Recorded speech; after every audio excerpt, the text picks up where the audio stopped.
꼭 알아야 할 어제의 뉴스.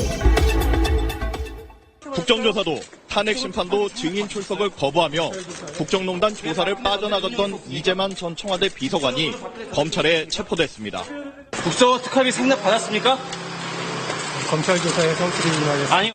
채 1시간도 안 돼 안봉근 전 비서관도 검찰에 체포돼 이 전 비서관과 똑같은 소감을 남겼습니다. 수사의 성실히 임하겠습니다. 두 전 비서관은 박근혜 정부 초기인 2013년부터 지난해까지 이헌수 전 국정원 기조실장으로부터 국정원 특수활동비 수십억 원을 뇌물로 받은 혐의를 받고 있습니다. 이 전 기조실장이 매달 1억 원쯤을 5만 원권 현금으로 가방에 담아 청와대 근처에서 두 사람에게 직접 건넨 것으로 조사됐습니다. 두 사람은 검찰에서 국정원 특수활동비를 받았다고 인정한 것으로 전해졌습니다. 검찰은 이런 정황을 확인하기 위해 두 사람의 자택과 사무실 등을 압수수색했습니다. 박근혜 전 대통령의 최측근 문고리 3인방 가운데 이미 구속 기소된 정호성 전 비서관에 이어 남은 2명도 사법처리 대상에 오른 겁니다. 검찰은 이들을 상대로 국정원에서 받은 돈의 규모와 사용처를 캐고 있습니다. 박근혜 국정원의 특수활동비는 전직 청와대 정무수석들에게도 배달됐습니다. 검찰에 따르면 조윤선, 현기환 전 정무수석이 재임 기간 동안 매달 500만 원씩 국정원 특활비를 상납받은 걸로 조사됐습니다. 2014년 6월 취임한 조윤선 전 정무수석은 다음해 5월까지 매달 500만 원씩 5천여만 원을, 조 전 수석 후임인 현기환 전 수석도 1년간 같은 방식으로 5천여만 원을 챙긴 것으로 파악됐습니다. 검찰은 이런 혐의를 포착해 오늘 오전 조윤선 전 수석의 자택을 압수수색했습니다. 오늘 블랙리스트 재판 항소심에 나온 조윤선 전 수석은 국정원 돈을 받았느냐는 취재진 질문에 아무 말 없이 법원을 빠져나갔습니다. 현 전 수석은 해운대 LCT 비리 관련 뇌물수수 혐의로 이미 실형을 선고받고 수감 중입니다. 검찰은 이들에 대해 뇌물수수와 국고손실 혐의를 적용해 조만간 소환 조사할 방침입니다.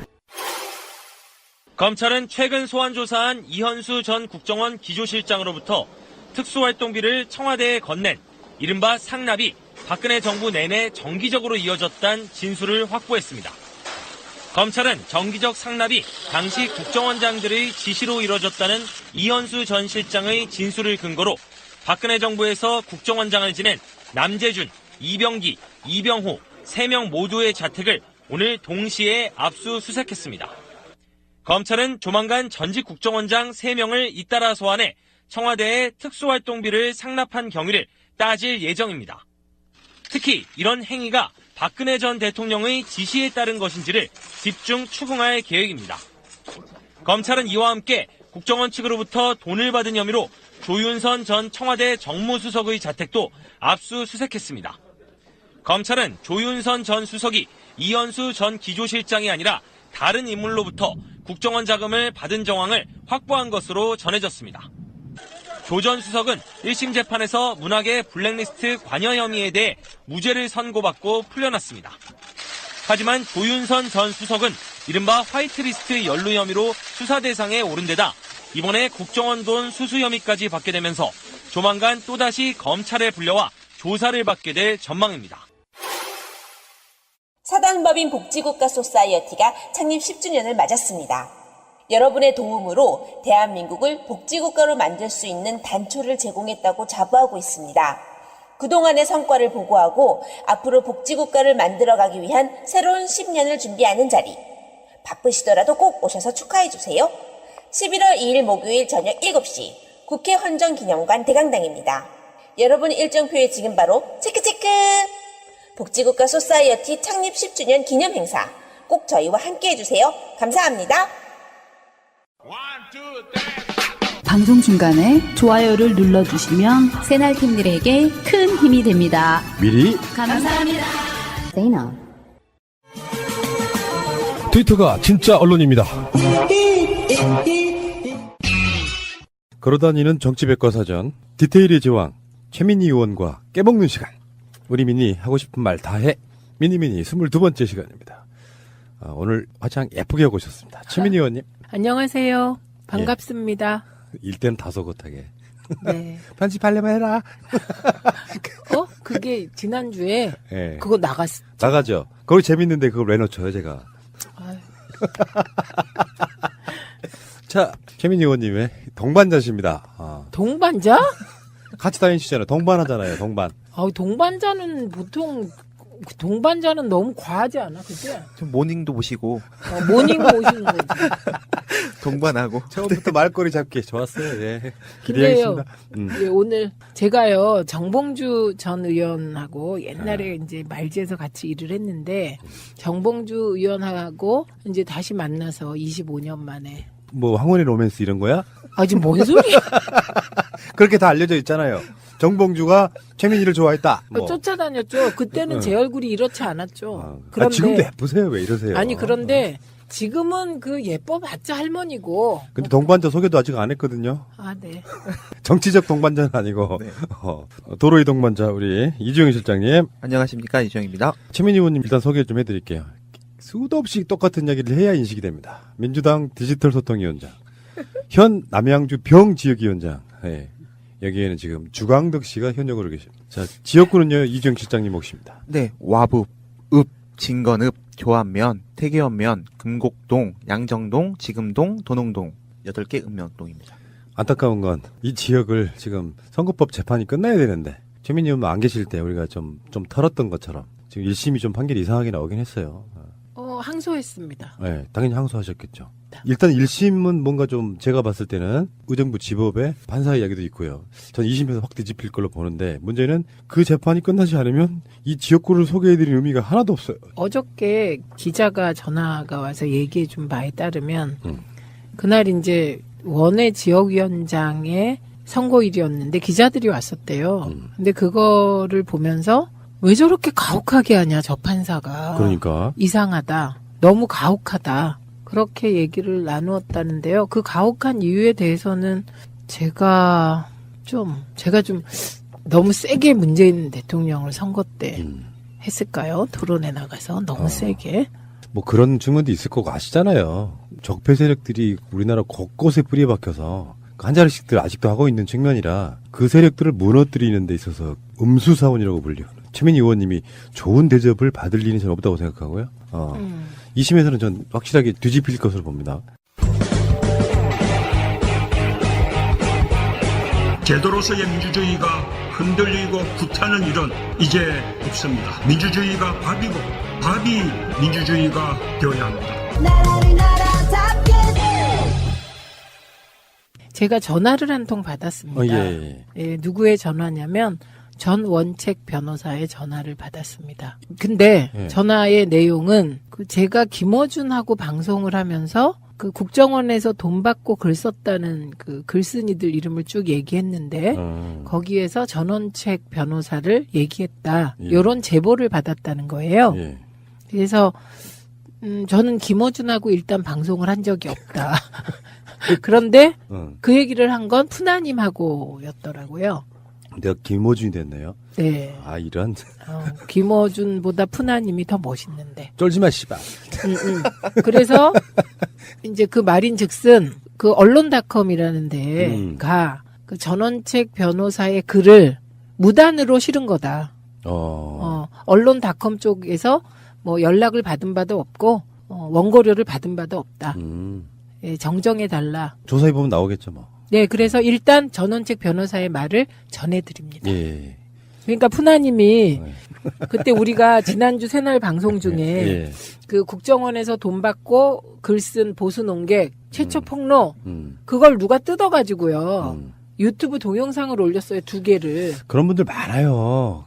그래서 그게 되게 조회수가 높아요. 새날도 유튜브 채널 있거든요. 네. 그 채널보다 한 10배, 20배씩 많아. 예, 뜯어가지고 돌리는 게. 제목 세게 달고. 네. 그 제목이 뭐 어쨌든 국정원에서 돈 받은 보수 농객 명단 뭐 최초 공개 뭐 이런 거예요. 그래서 그게 10만 회가 넘어갔더라고요. 그래서 그게 소문에 소문을 타고 전원책 변호사 귀에 들어간 것 같은데 일단 본인이 그렇게 해명을 해왔기 때문에 우리는 또 본인의 해명은 전해줘야 될 의무가 있고요. 예, 그렇죠. 예, 전해드립니다. 반론권 차원에서. 네. 제가 동네에서 별명이 유튜브의 제왕이에요. 네. 유튜브? 팟캐스트의 제왕이 아니고? 유튜브의 제왕. 팟캐스트의 제왕은 김어준이고. 네. 무슨 말이냐면은 저작권을 특별히 저는 걸고 싶지가 않아서 출처만 명기하고 쓰시라 이렇게 이야기를 해요. 근데 그거를 좀 악의적으로 활용하시는 분들이 좀 많이 있죠. 그러니까 내용과는 완전히 다른 센 제목으로 이제 그게 어떤 거냐면은 광고 붙여가지고 그걸로 이제 낙전 이렇게 하시는 분들이 좀 꽤 많이 있는데. 그러면 그것도 광고 창출, 일자리 창출 뭐 그런 거네요. 그래서 일부러 좀 두는 측면이 있어요. 이제 그런 걸 이렇게 유튜브에 올리셔가지고 광고 수입하시는 분들이 있는데 너무 악의적으로 이렇게 제목 달고 이런 건 좀 자제해 주시길 바라고요. 나중에 좀 제 생각이 바뀌면은 전부 다 저작권으로 걸어버릴 수도 있어요. 그럼 수익 창출을 그 사람들이 못 해요. 그러니까 좀 적당히 좀 하시기 바라고요. 그리고 또 하나 얘기할 거 있어요. 제가요 오늘 아주 기분 좋은 편지를 받았습니다. 아주 소녀 같은 분홍색 편지지에. 소녀 같으면 이주영 실장인데? 그게 이주영 실장한테 사실 소녀가 보내야 되는데 어떻게 저한테 왔는데요. 정말 그 안에 깨알 같은 예쁜 글씨로 격려의 글이 써 있었고요. 그리고 제 얼굴을 본뜬 전자파 차단 스티커를 보내주셨습니다. 아주 조그만. 누구세요? 예쁘죠? 네. 예, 그런데 중요한 게 있어요. 네. 이게 전자파 차단 스티커인데 차단이 안 될 수도 있대요. 검증이 안 됐습니다. 그런데 어쨌든 힘이 되었고요. 그리고 그 얼마 전에는 제가 좋아하는 요맘때. 요맘때. 예, 요맘때 보내주신 분도 계셔서 그 요맘때를 제가 한 알씩 아껴서 마침내 다 먹었는데 그 요맘때를 보호하기 위해서 제가 정말 피눈물 나는 노력을 했다는 걸 알려드립니다. 왜냐하면 우리 딸과 남편이 호시침침 요맘때를 노려가지고요. 호시침침 뭐래요? 우리는 호시탐탐이라고 안 하고 호시침침. 아유 내 눈이 침침해지네. 아유. 네, 호시침침 노려가지고요. 그거를 이렇게 숨겨둘 때가 있잖아요. 그런데 거기가 또 발각날 때가 있잖아요. 장소를 바꿔가면서 요맘때를 무슨 비자금 다지고. 아니 요맘때가 인기가 있어요. 우리 집은. 그래갖고 어쨌든 그 요맘때로 요맘때에 위로를 많이 받았습니다. 좋으시겠다. 최민희 의원님은 팬들이 굉장히 많으세요. 그러니까, 진짜요? 네, 제가 느낀 건 뭐냐면 그 최민희라고 하는 정치인에 대한 신뢰감이 굉장히 높으신 분들. 그러니까 어떤 사안들에 대해서 다른 사람 말을 못 믿겠고 최민희 말만 믿겠다고 하시는 분들이 보내주는 피드백이 굉장히 많습니다. 더 열심히 자료를 보겠습니다. 그렇죠. 수도 없이 많은 분들하고 같이 인터뷰나 방송을 해보면 일단 팩트 폭격기이다. 저는 그렇게 볼 정도로 대단하신 분이시고 그분과 같이 다니시는 우리 이주영 실장님. 네. 차 안에서 요맘때 본인한테 안 주세요? 전 보지도 못했습니다. 그 요맘때 왜 줘요 그걸 내가. 네, 남편한테도 안 주고 숨겨서 먹는데. 저기 남양주 최민희 검색해보면 아마 지역위원회나 뭐 이렇게 사무실이 있을 것 같은데 그쪽으로 요맘때 좀 보내주시기 바랍니다. 자, 잠시 후에 오겠습니다. 팩트 없는 뉴스는 쓰레기다. 진실 앞에 물러서지 않는 아르곤입니다. 탐사 보도팀 아르곤. 하루만 더 기다려보자. 안 돼. 민진이 학교 갈 때 우산도 안 갖고 나갔단 말이야. 이러다 선거에서 지면 당신 괜찮겠어? 애가 가출했다고 선거에서 지진 않아. 어차피 돌아오래야. 우리 딸 이미지도 중요해. 이제 수상자를 발표하겠습니다. 제1회 더 서울 어워즈 영화 부문 나무조영상 공조 김주혁 씨 축하드립니다. 네, 공조 김주혁 씨 축하합니다. 네, 축하드립니다. 영화 공조의 김주혁 씨는 그간 드라마와 예능에서 보여준 편안한 이미지와는 달리 냉혈한 캐릭터를 선보여 새로운 악역 대세가 되었습니다. 오랜 연기 생활에도 불구하고 끊임없이 연기의 폭을 넓혀가고 있는 배우 김주혁 씨 나무조연상 수상 축하드립니다. 네, 영화에서 너무 무서웠어요. 수상은 장교 역할로. 자, 소감 들어볼까요? 네, 안녕하세요. 김주혁입니다.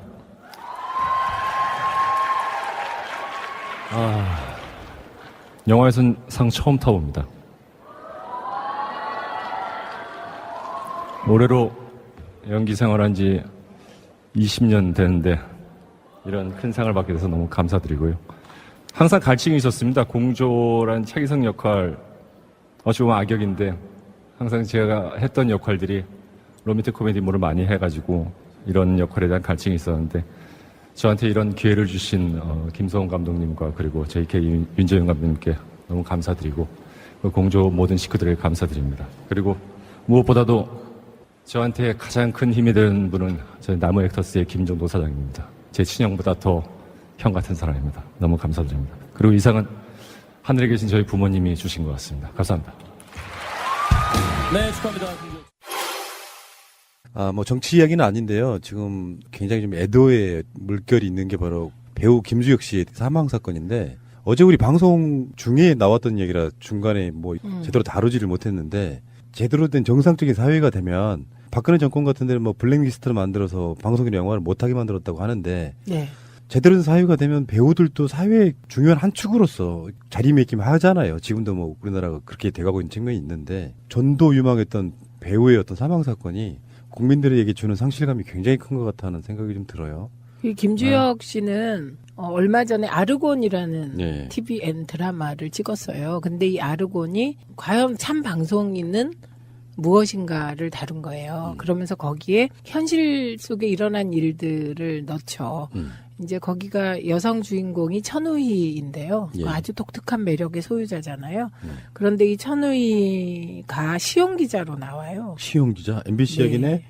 예. 그런데 거기서는 시용 기자도 열심히 하는 사람이 있고, 참 방송인이 있다, 뭐 그런 주제라 조금 포인트는 다르긴 한데, 그 아르곤이라는 드라마에서 김주혁 씨가 너무 인상적인 역을 맡았어요.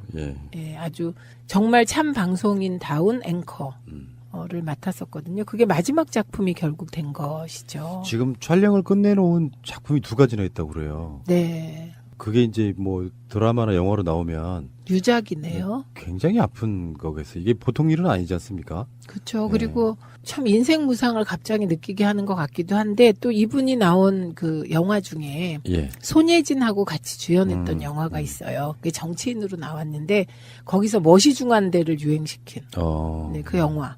네, 근데 그 영화에서는 정치인으로 나오는데 진짜 살떨리게 연기를 해요. 자기로 인해서 딸이 죽는데 김주혁 씨가 정치인인데 아유 자식 죽는다고 뭐 큰일 나는 부모 못 봤다 뭐 이런 말을 하는데 그 표정이나 목소리의 톤이 소름을 끼치게 해요. 악역이었구나. 예, 악역인데 연기를 너무 잘하는 거예요.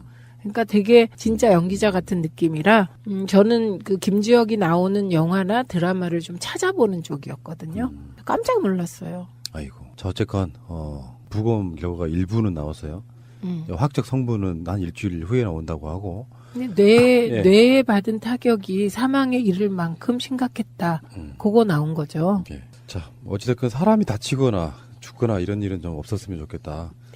그 뉴스를 접하고 또 한 번 그런 느낌 들더라고요. 인생 참 무상한 것이다. 이런 생각 좀 들고. 삼가 고인의 명복을 빌겠습니다. 자, 뭐 이야기 나온 김에 그 연예계, 방송계 이야기를 잠깐만 짧게 해보면 국정원 적폐청산 TF가 확인해본 결과 중에 보면은 나영석 PD도 좌파로 분류를 해서 관리를 했다고 하고요.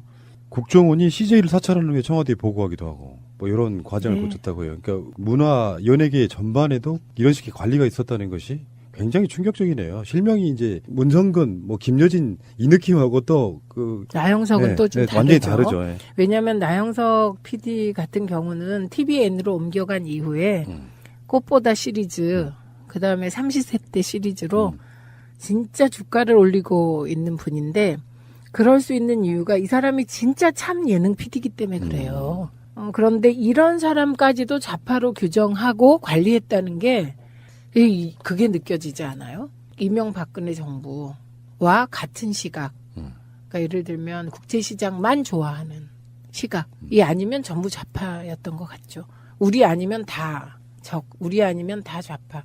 이건 정말 70년대 유신 때로 돌아가서 국가를 통치했던 것 같아요. 무한도전의 김태호 PD? 정치 시사 방송을, 우리 같은 방송을 즐겨 듣는 사람들 말고 10대, 20대, 30대 정치 좀 무관심한 사람들도 PD들이 은연중에 보여주는 여러 가지 그 비꼼, 정권에 대한 이런 것들이 자막 같은 걸로 막 나오잖아요. 네. 직접 대놓고는 안 하지만 네. 그런 것들이 주는 영향도 꽤 크다고 봤을 것 같아요. 그러니까 그 리버럴한 분위기, 그게 문화예술계는 한마디로 리버럴 속에 자유방만, 속에 창의성이 폭발하는 영역이잖아요. 근데 리버럴 속에 창의성이 폭발하지 않으면 그건 문화예술 되기 어렵죠. 거기에 이제 국가주의적 시각이 들어가면 안 되는 거잖아요. 그래서 저는 국제시장 같은 거를 어떤 면에서 뭐 저런 작품도 있으면 좋겠다고 생각을 해요. 그거는 어쨌든 우리가 살아온 한 아픔의 시기를 그렇게 뭐 그릴 수도 있죠. 근데 그런 영화가 주종을 이룬다면 그건 이제 문화예술계가 질식하게 되거든요. 그렇죠. 근데 제가요, 얼마 전에 울산 노무현 재단에 강의를 갔다 왔거든요.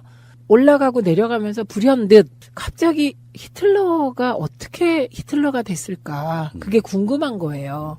그래서 히틀러 관련 영상들을 쭉 몇 번을 돌려보면서 왔는데, 뭐 그 과정은 다 아실 테고, 뭐 1차 대전 이후에 독일이 어려운 시기고, 그 상황에서 그 게르만 민족 우월주의가 상처받으면서 광범위하게 이제 대중이 그 소위 유럽에 대한 반감을 갖게 되는 거잖아요. 영국하고 미국에 대해서.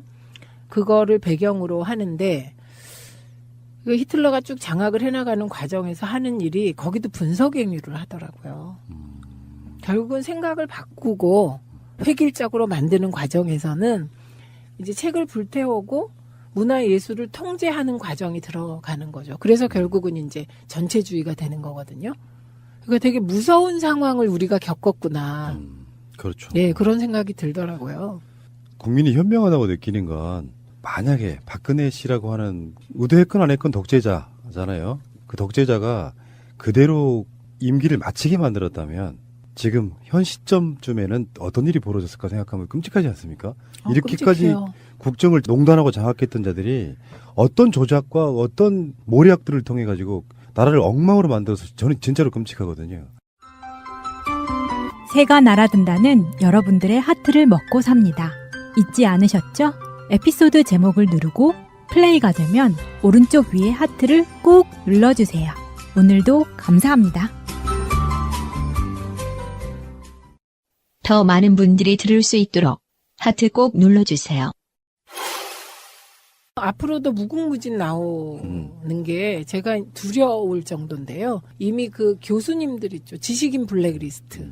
그 1단이 나오고 있더라고요. 그래서 그 보수 언론에서 비난하긴 했지만 대통령께서 적폐청산을 하자. 그리고 그걸 받아서 임종석 실장이 각 부처에 적폐청산 TF 만들어라. 이거는 저는 약간의 잡음이 있더라도 반드시 진행해야 될 일 같습니다. 네, 그렇죠. 촛불이라고 하는 게 그냥 우리가 일상적으로 쓰기 때문에 이제는 그 가치가 좀 약간 많이 도드라진 느낌은 없는데 네. 국민이 혁명으로 만들어낸 정부예요. 네. 당연히 과거의 적폐들은 청산하고 시작해야죠. 네. 얼마나 걸릴지 모르지만 저는 네. 문재인 대통령의 실질적으로 바라보는 지점은 저는 복지라고 보거든요. 네. 결국에는. 근데 네. 적폐청산하는 데만 5년 이상 걸릴 것 같다는 생각을 해보는 좀 무서운 그런 것도 있지 않아요? 네, 그래서 적폐청산의 개념을 명확하게 정리하는 게 중요하다는 거죠. 무슨 말이냐면 얼마 전에 문재인 대통령이 적폐청산은 이전 정권을 뒤지는 게 아니라 오랫동안 쌓여왔던 잘못된 제도나 문화를 고치자는 거다. 그런 의미의 적폐청산은 5년, 10년 계속해 가야 되는 거죠. 그렇죠. 그러면 문재인 대통령은 왜 이전 정권을 뒤지는 게 적폐청산이 아니라고 말했나? 그러면 어떤 분들이요. 그럼 국정원 댓글 이런 건 뭐야? 뭐 이런 분들이 계셨어요. 근데 그거는요. 적폐청산 중에 제 개념으로는 적폐청산 중에 국가적인 범죄 행위이기 때문에 그거는 뭐 적폐청산이라서 오랫동안 끌 일이 아니고 범죄 있는 곳에 수사 있고 수사 결과 범죄가 확정된 곳에 처벌 있는 거 아닙니까? 그거는 그 문재인 대통령의 두뇌 지도에는 검찰 수사로 당연히 범죄 행위는 처벌받아야 되는 거다. 이런 영역인 거죠. 예. 너무 당연한 거잖아요. 그러니까요. 네.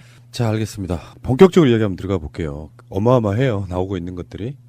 일단 오늘 제가 충격받았던 거는 어떤 예상과 맞아떨어진 측면도 있지만 어마어마한 어떤 상황들 때문에 그런 건데 문고리 3인방 중에 정호성을 제외하고 이재만과 안봉근은 왜 지금까지 조용했을까? 뭐 이런 생각을 해봤었단 말이에요. 네. 이 사람도 분명히 뭔가가 있을 텐데 했는데 네. 빵 하고 터진 게 바로 국정원으로부터 돈을 받았다는 거예요. 일단 이해가 안 가는 게 전 정치를 해본 적도 없고 국회도 가본 적이 없으니 뭐 어떤 상황들을 설명할 수는 없지만 이따가 이제 특수활동비 이야기가 나올 거예요. 근데 청와대에 근무하는 자들이 국정원으로부터 특수활동비로 돈을 받아서 챙긴다? 요 관점이 제도적으로 가능한지 한번 여쭤보고 싶어요. 이게요, 그 노무현 정부 들어서선 이게 싹 없어졌고요. 대통령께서 국정원장의 독대를 안 받지 않았습니까? 이게 너무나 시사하는 바가 큰 거예요. 그런데 김대중 정부 때 몇 분의 증언에 따르면 그때도 국정원이 특수활동비를 각 부처 장관이나 누구에게 주려고 시도했다고 합니다. 그리고 김대중 대통령께도 이제 그 특수활동비를 국정원에서 거꾸로 뭐 엽이라든지 이런 명목으로 청와대 쪽에 전달하려고 했는데 그걸 김대중 대통령께서 거절하셨다는 거 아닙니까? 그러니까 그 문화는 민주정부 이전에는 광범위하게 존재하는 거였고 그것이 국정원이 의 생존 전략이 아니었을까 싶어요. 네, 그리고 그게 다시 지금 박근혜 정권에서 부활했었다는 걸 증명해주는 사건이고요. 요게 이명박 정부에서는 어땠나 되게 궁금한 지점이죠. 왜냐하면 이명박 정부에서 이미 원세훈 국정원장 가면서 대통령에 대한 국정원의 독대, 그 이상의 친밀한 어떤 관계가 형성됐다고 보이지 않습니까? 네. 푸나님, 그 이전에 저는 안봉근 이제만 이 단어를 듣는 순간 가슴이 그러니까 막 이거 딱 듣는 순간 막 이런 생각이 들면서요. 이완구 전 총리의 말이 또 생각이 난 거죠. 최민희 의원 조심하세요. 조심해라. 청와대 애들이 최민희 의원 벼르고 있다. 그 얘기가 막 생각이 나겠죠. 국정원이 이제 뭐 특수활동비라고 하는 게 우리 사적으로 표현하면 회계 처리가 안 돼도 되는 정말 눈먼 돈인데 네. 그런 돈들이 정상적으로 공무원들이 뭐 월급 받으면 되는 거고요. 네. 근데 그게 따로 돈이 들어가서 뭐 매년 국정원 특수활동비 중에 10억 원을 매년 청와대에 건넸다. 그 청와대라는 게 직원들 전체가 나눠주는 건 아닐 거 아니에요. 일부 대통령 측근들 핵심 몇 명한테만 전달되는 거잖아요. 그렇게 보이죠. 네. 네. 그래서 지금 이 사건으로 남재준, 이병기, 이병호, 박근혜 정부 국정원장들하고요. 네. 조윤선 전 정무수석, 그다음에 안봉근, 이재만 청와대 비서관 이런 사람들이 전부 다 지금 압수수색 당하거나 네. 긴급 체포가 되고 이랬는데 지금 검찰이 박근혜 정부 남재준, 이병기, 이병호 전 국정원장하고 조윤선 전 정무수석하고 안봉근, 이재만 전 청와대 비서관 등의 자택 등 10여 곳을 압수수색 중이다. 요거는요.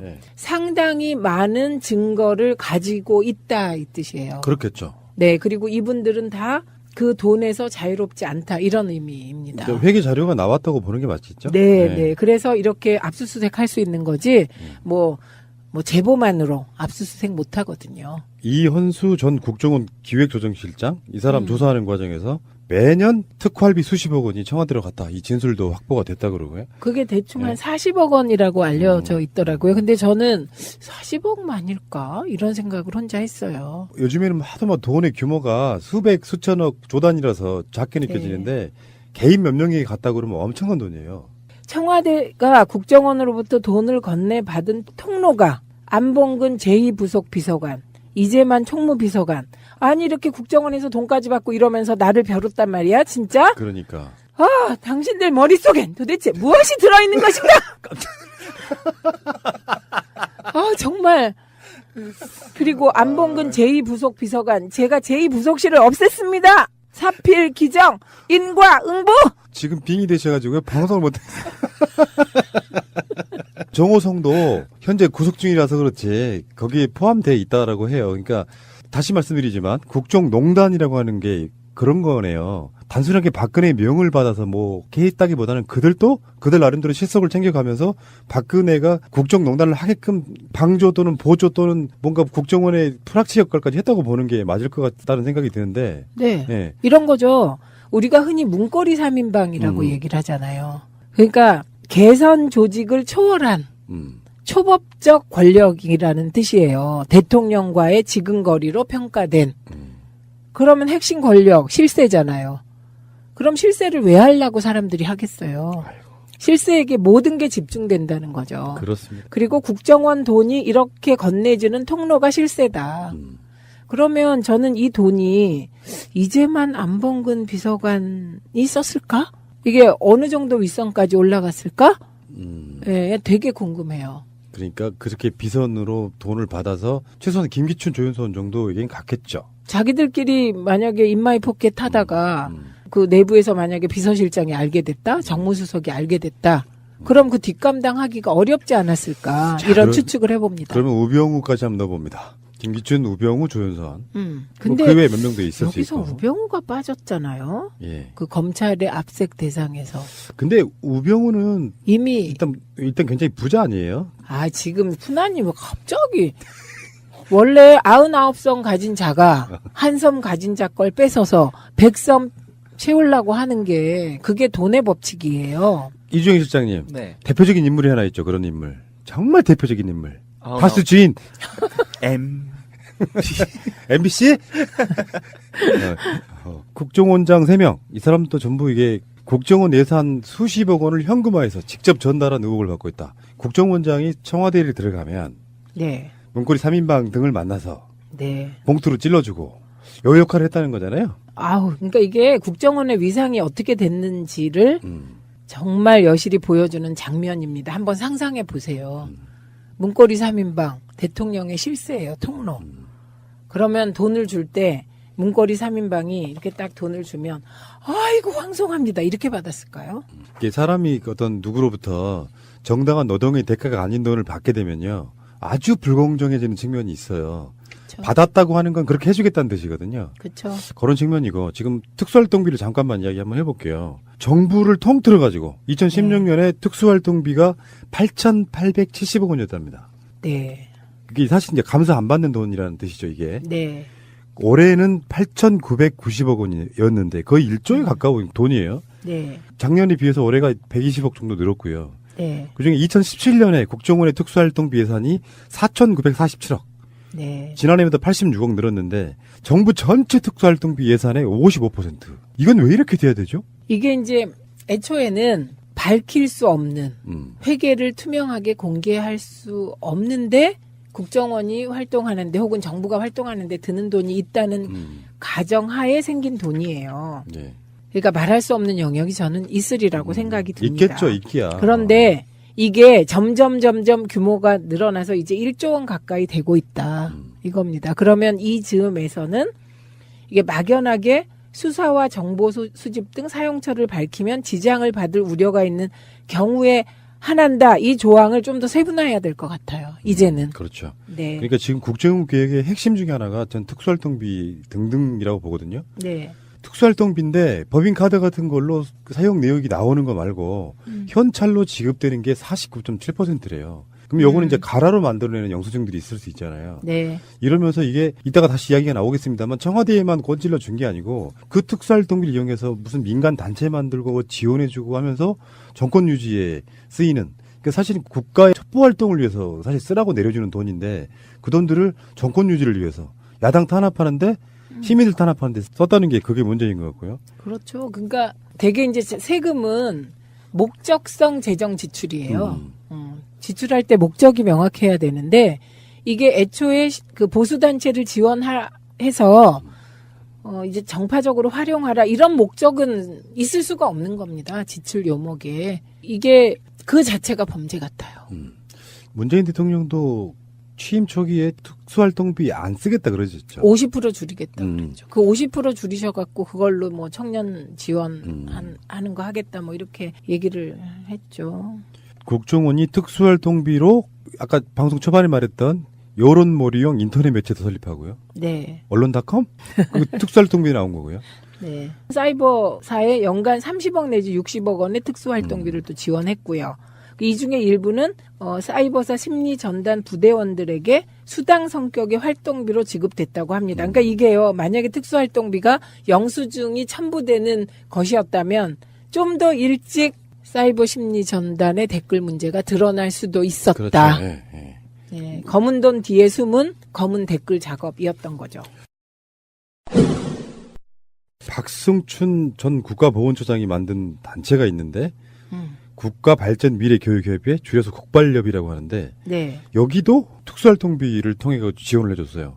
민간 단체라고는 했지만 사실은 국정원이 지원해주는 국정원 외곽 조직 이런 느낌으로 갔고요. 연간 5천만 원을 지원했는데요. 예. 이 5천만 원이 지금 하도 돈이 막 조 단위로 왔다 갔다 하고 뭐 1,000억, 뭐 500억 이러니까 그런데 시민단체의 연 5천만 원은 어마어마하게 큰 돈이라는 거. 다음에 민간인 조직 여론 조작팀 만들어서 네. 그게 3,500명 정도가 지금 드러난 것만 일자리 창출? 2012년에 그러니까요. 이게 공공부문 일자리인데 거기에 한 해에 30억 썼다 그러고요. 네. 이런 식으로 이렇게 막 지원해 가면서 이게 만약에 국가 안보를 위한 거였다면 누가 욕하겠어요. 실제로. 네. 근데 그게 정권 유지잖아요. 그러면 문고리 권력한테 전달된 특활비는 어디다 썼을까요? 이게 이제 청와대도 본래 특수활동비가 있습니다. 그러니까 이 10억 원을 청와대에 따로 건넨 거잖아요. 그럼 이 돈은 정말로 개인적으로 개인적으로 나눠먹기가 될 가능성이 저는 높다고 생각합니다. 그래서 2016년 청와대 특수활동비가 265억 원이라고 알려져 있거든요.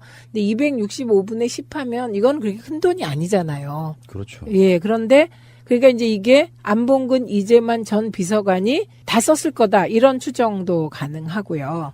그랬을 경우 이 두 비서관은 이제 이게 불법 정치 자금으로 사용했을 가능성도 있기 때문에 긴급 체포된 상황에서 구속영장이 청구되면 저는 뭐 구속될 가능성이 높다고 봅니다. 그러니까 그럼 매 10억 원이면 이분들은 4년 동안 40억 원을 받았으니까 나누기 2하면 20억씩 집에 갖다 준 건가? 정호성도 뭐 관련돼 있는 걸로 저 들었거든요. 그러면 아까 그 3명뿐만 아니고 위에 조금씩 또 선물도 했을 것 같아요. 그렇죠. 예. 그렇죠? 카르텔로 만들어 놓잖아요. 서로가 네. 비리 구조 속에 놓여져 있으면. 근데요. 그 국발협 같은 경우는 아까 우리가 5천만 원 얘기했잖아요. 그 5천만 원은 그 경상비였고요. 네. 실제로 들어간 돈은 또 어마어마했던 것 같아요. 4년 동안 63억 원. 저는 이 돈이면 정말 언론운동 빡세게 해가지고. 뭐 이렇게 심리전단 만들어가지고 댓글 달리게 하고. 네. 어떤 사람들은 외곽 단체를 만들어가지고 양지에서 활동하게 하는데 이 민간 단체인 줄 알았더니 국정원이 만든 단체. 지금 나오고 있는 모든 정보들은요 사실 경악할 수준이거든요. 저것들 국정원에서 혹시 뭐 뒷돈 받는 거 아니야? 하고 손가락질 해보면 국정원이 있었던 거죠. 그러니까. 그리고요. 국발협이 주로 한 일이 뭔지 아세요? 우리가 인터넷상에서 그 노무현 대통령과 김대중 대통령 두 분에 대한 이상한 비난들 있잖아요. 맞습니다.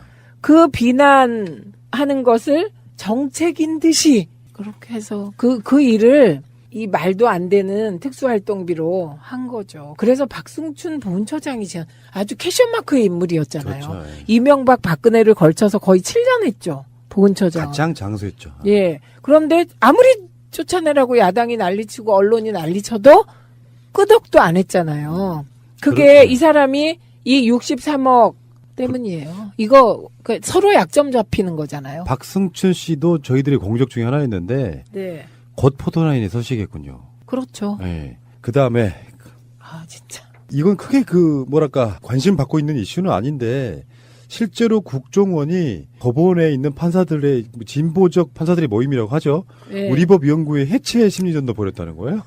그거 안 한 게 없어요. 네, 안 한 게 없어요. 나쁜 정치 공작은 안 한 게 없고요. 저는 요걸 딱 보고 생각난 사람이 있어요. 누구요? 고영주예요.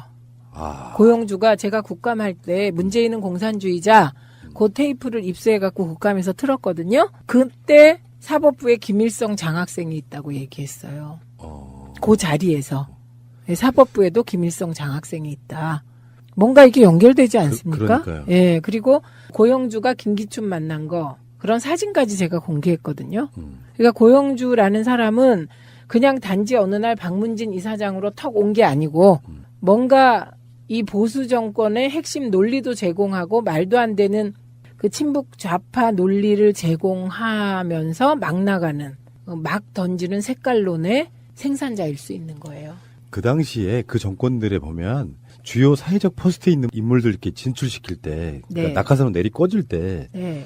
그 검증을 청와대 인사검증팀 이런 게 하는 게 아니라 국정원 정도가 그런 검증들 뒷조사 한마디로 말해서 무슨 비리가 없나 비리조사는 뭐 적들만 하는 게 아니잖아요. 자기 아군으로 거느리면 이 사람들을 부려야 해서라도 뒷조사를 하는데 그런 방식으로 사회 요소의 요직들에 꽂힌 게 아닌가 이런 생각이 좀 들잖아요. 그렇죠. 그리고 유독 박근혜 정부는 공안검사를 좋아했습니다. 그래서 박근혜의 그 공안검사 사랑은 아주 유명하거든요.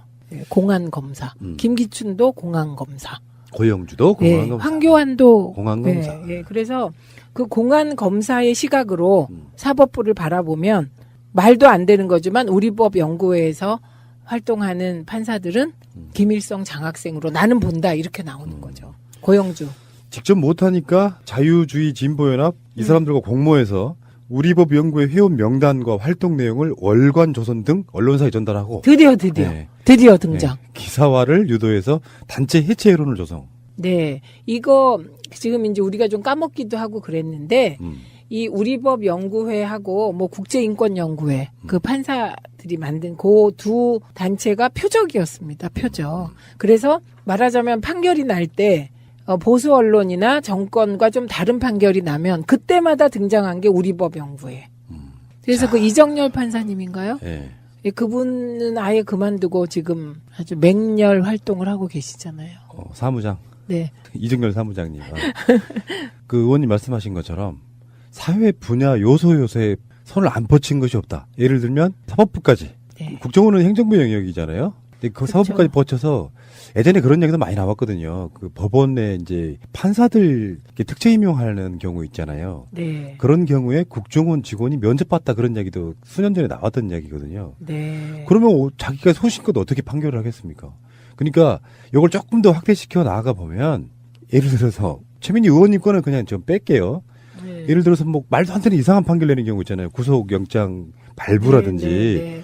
그럴 때 보면 사법부에 있는 판사들 중에 뭔가 이 사람들 뭔가 좀 이상하다 하는 경우도 일부 저는 국정원과 연관이 있는 사람들 중에 하나, 둘, 셋 이렇게 있을 거라고 보거든요. 그리고 저는 이 가능성을 배제할 수 없다고 생각하는데, 그러니까 인맥 지연을 통한 카르텔이 하나 작동할 수 있고요.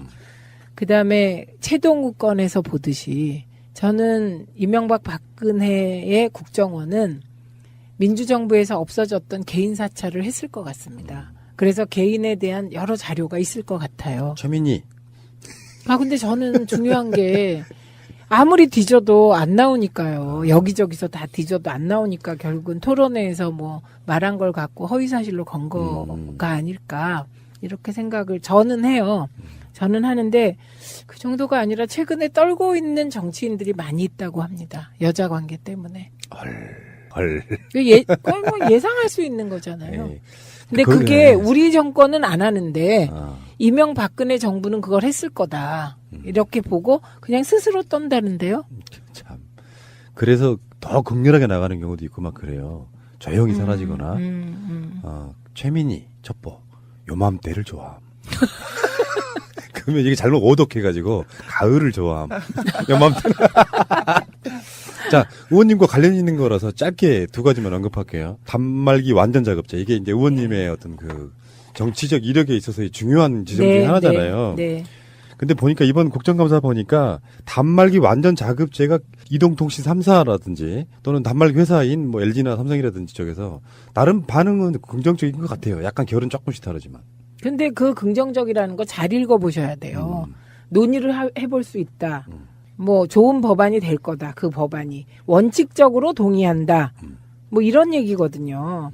그리고 국민의 통신비 절감을 할 수 있다는 것에 동의한다. 뭐 이런 얘기거든요. 선의의 경쟁을 하게 될 경우 전제가 다 붙어요. 이게 이제 이런 답변을 보실 때 긍정적으로 검토하겠다? 뭐 그 정도인 거죠. 검토만 해.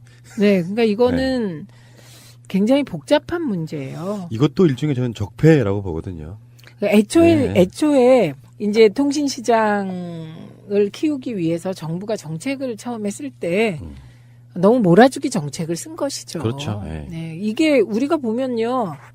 예를 들면 전축은 전축으로 사잖아요. 거기서 카세트 테이프까지 옛날에 산 적이 없어요. LP판 할 때. 그리고 CD로 넘어갔을 때 LP와 CD는 늘 다른 데서 샀어요. 예, 전축이나 뭐 그 뒤로 CD 플레이나 점점점 그 하드웨어하고 소프트웨어가 분리돼 있었는데 이건 하드웨어와 소프트웨어가 짬뽕된 시장이어서 복잡했던 거죠. 그리고 그 복잡한 시장을 유지하려면 더 복잡하게 해야 돼요. 이건 무슨 말이냐면 대리점의 이해관계를 얹어야 되고요. 대리점도 직영점이냐 아니면 뭐 가맹점이냐를 또 얹어서 복잡하게 해야 되고요. 그런 낙마처럼 얽힌 이 통신시장은 특정 몇 개 기업을 키워주기 위한 독점된 통신사와 그 다음에 단말기 제조사 거기를 키워주기 위한 정말 일부러 복잡하게 만든 낙마전이었습니다. 근데 이걸 하나하나 걷어내는 과정이 일도양단할 수 없기 때문에 이게 그렇잖아요. 태산을 무너뜨리려고 생각해 보세요. 산 꼭대기를 자른다고 태산이 무너집니까? 아니잖아요. 그래서 태산의 기슭을 조금씩 파다가 파들어가면 일정 시점이 되면 태산이 무너지잖아요. 네, 그런 방식으로 해갈 수밖에 없고 단말기 완전 작업제는 전병헌 수석이 19대 국회에서 이미 법안을 냈어요. 그거는 저 멀리 도달해야 될 고지인 거고요. 예, 그 가기까지 수없이 많은 사람이 통신비를 과다하게 물어서 소비자가 피해를 보고 영세한 대리점이 피해를 보고 어떻게 보면 그런 현실적으로 벌어지는 문제를 회피하는 수단일 수도 있거든요. 그러니까요. 예, 그래서 복잡한 문제이지만 이제 한 걸음 한 걸음 나가는 게 통신비 인하 건은 중요하다. 독과점 시장이 좀 해체되는 어떤 계기가 됐으면 좋겠고요. 네. 더 짧게 하나 할게요. 정편 4사가 의무전송 특혜로 번 돈이 5년간 1,900억이랍니다. 이게 진짜 웃기는 거예요, 이게. 저도 좀 궁금했던 게. 네, 웃기는 얘기예요. 일단 만약에 저희 예를 들어볼게요. 저희 녹음실하고 저희 집에 똑같은 회사에 케이블이 들어와 있는데. 네. 의무전송을 하게 되면 그쪽 채널이 유리해지는 거잖아요. 그렇죠. 광고 단가가 높아지는 거고. 그렇죠. 근데 돈을 저작권 개념으로 받아낸다는 거잖아요. 그게 이상하다고요. 네. 왜냐하면 원래 의무 재전송 채널로 지정된 건 2개밖에 없어요. KBS 1하고 EBS. 근데 KBS 1과 EBS는 저작권료를 받지 않아 왔어요. 공공재 개념으로 받겠죠. 그렇죠. 안 봐왔어요. 근데 거꾸로 KBS와 EBS는 정책적으로 키우기 위해서 모든 가정에 다 들어갈 수 있는 수단을 다 열어준 거거든요. 근데 KBS와 EBS는 국가기관 방송이고 이게 공영구조잖아요. 근데 논쟁이 없죠. 이 부분은. 그런데도 이제 예를 들면 MBC, KBS가 특정 케이블 SO에 들어갈 때 저작권을 받자 뭐 그래서 받네 마네 해갖고 시끄러웠어요. 그만큼 복잡한 건데 종편은 시작할 때부터 의무 재전송 채널이 됐고요.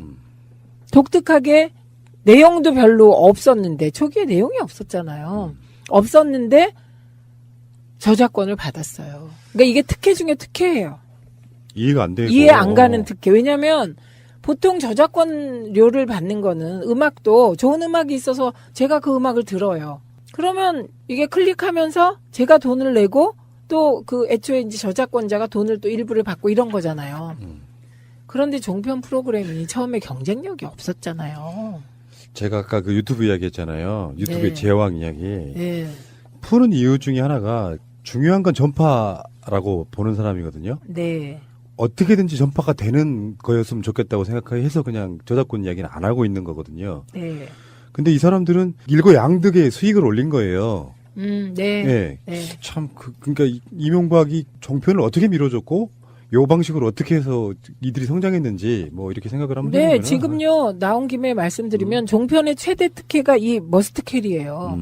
그러니까 이 의무 재전송 채널로 들어가면, 종편이 지금 케이블을 보는 가구가 2천만 가구라고 칩시다. 예, 이 수치는 정확하지 않지만, 2천만 가구에 다 들어가는 거예요.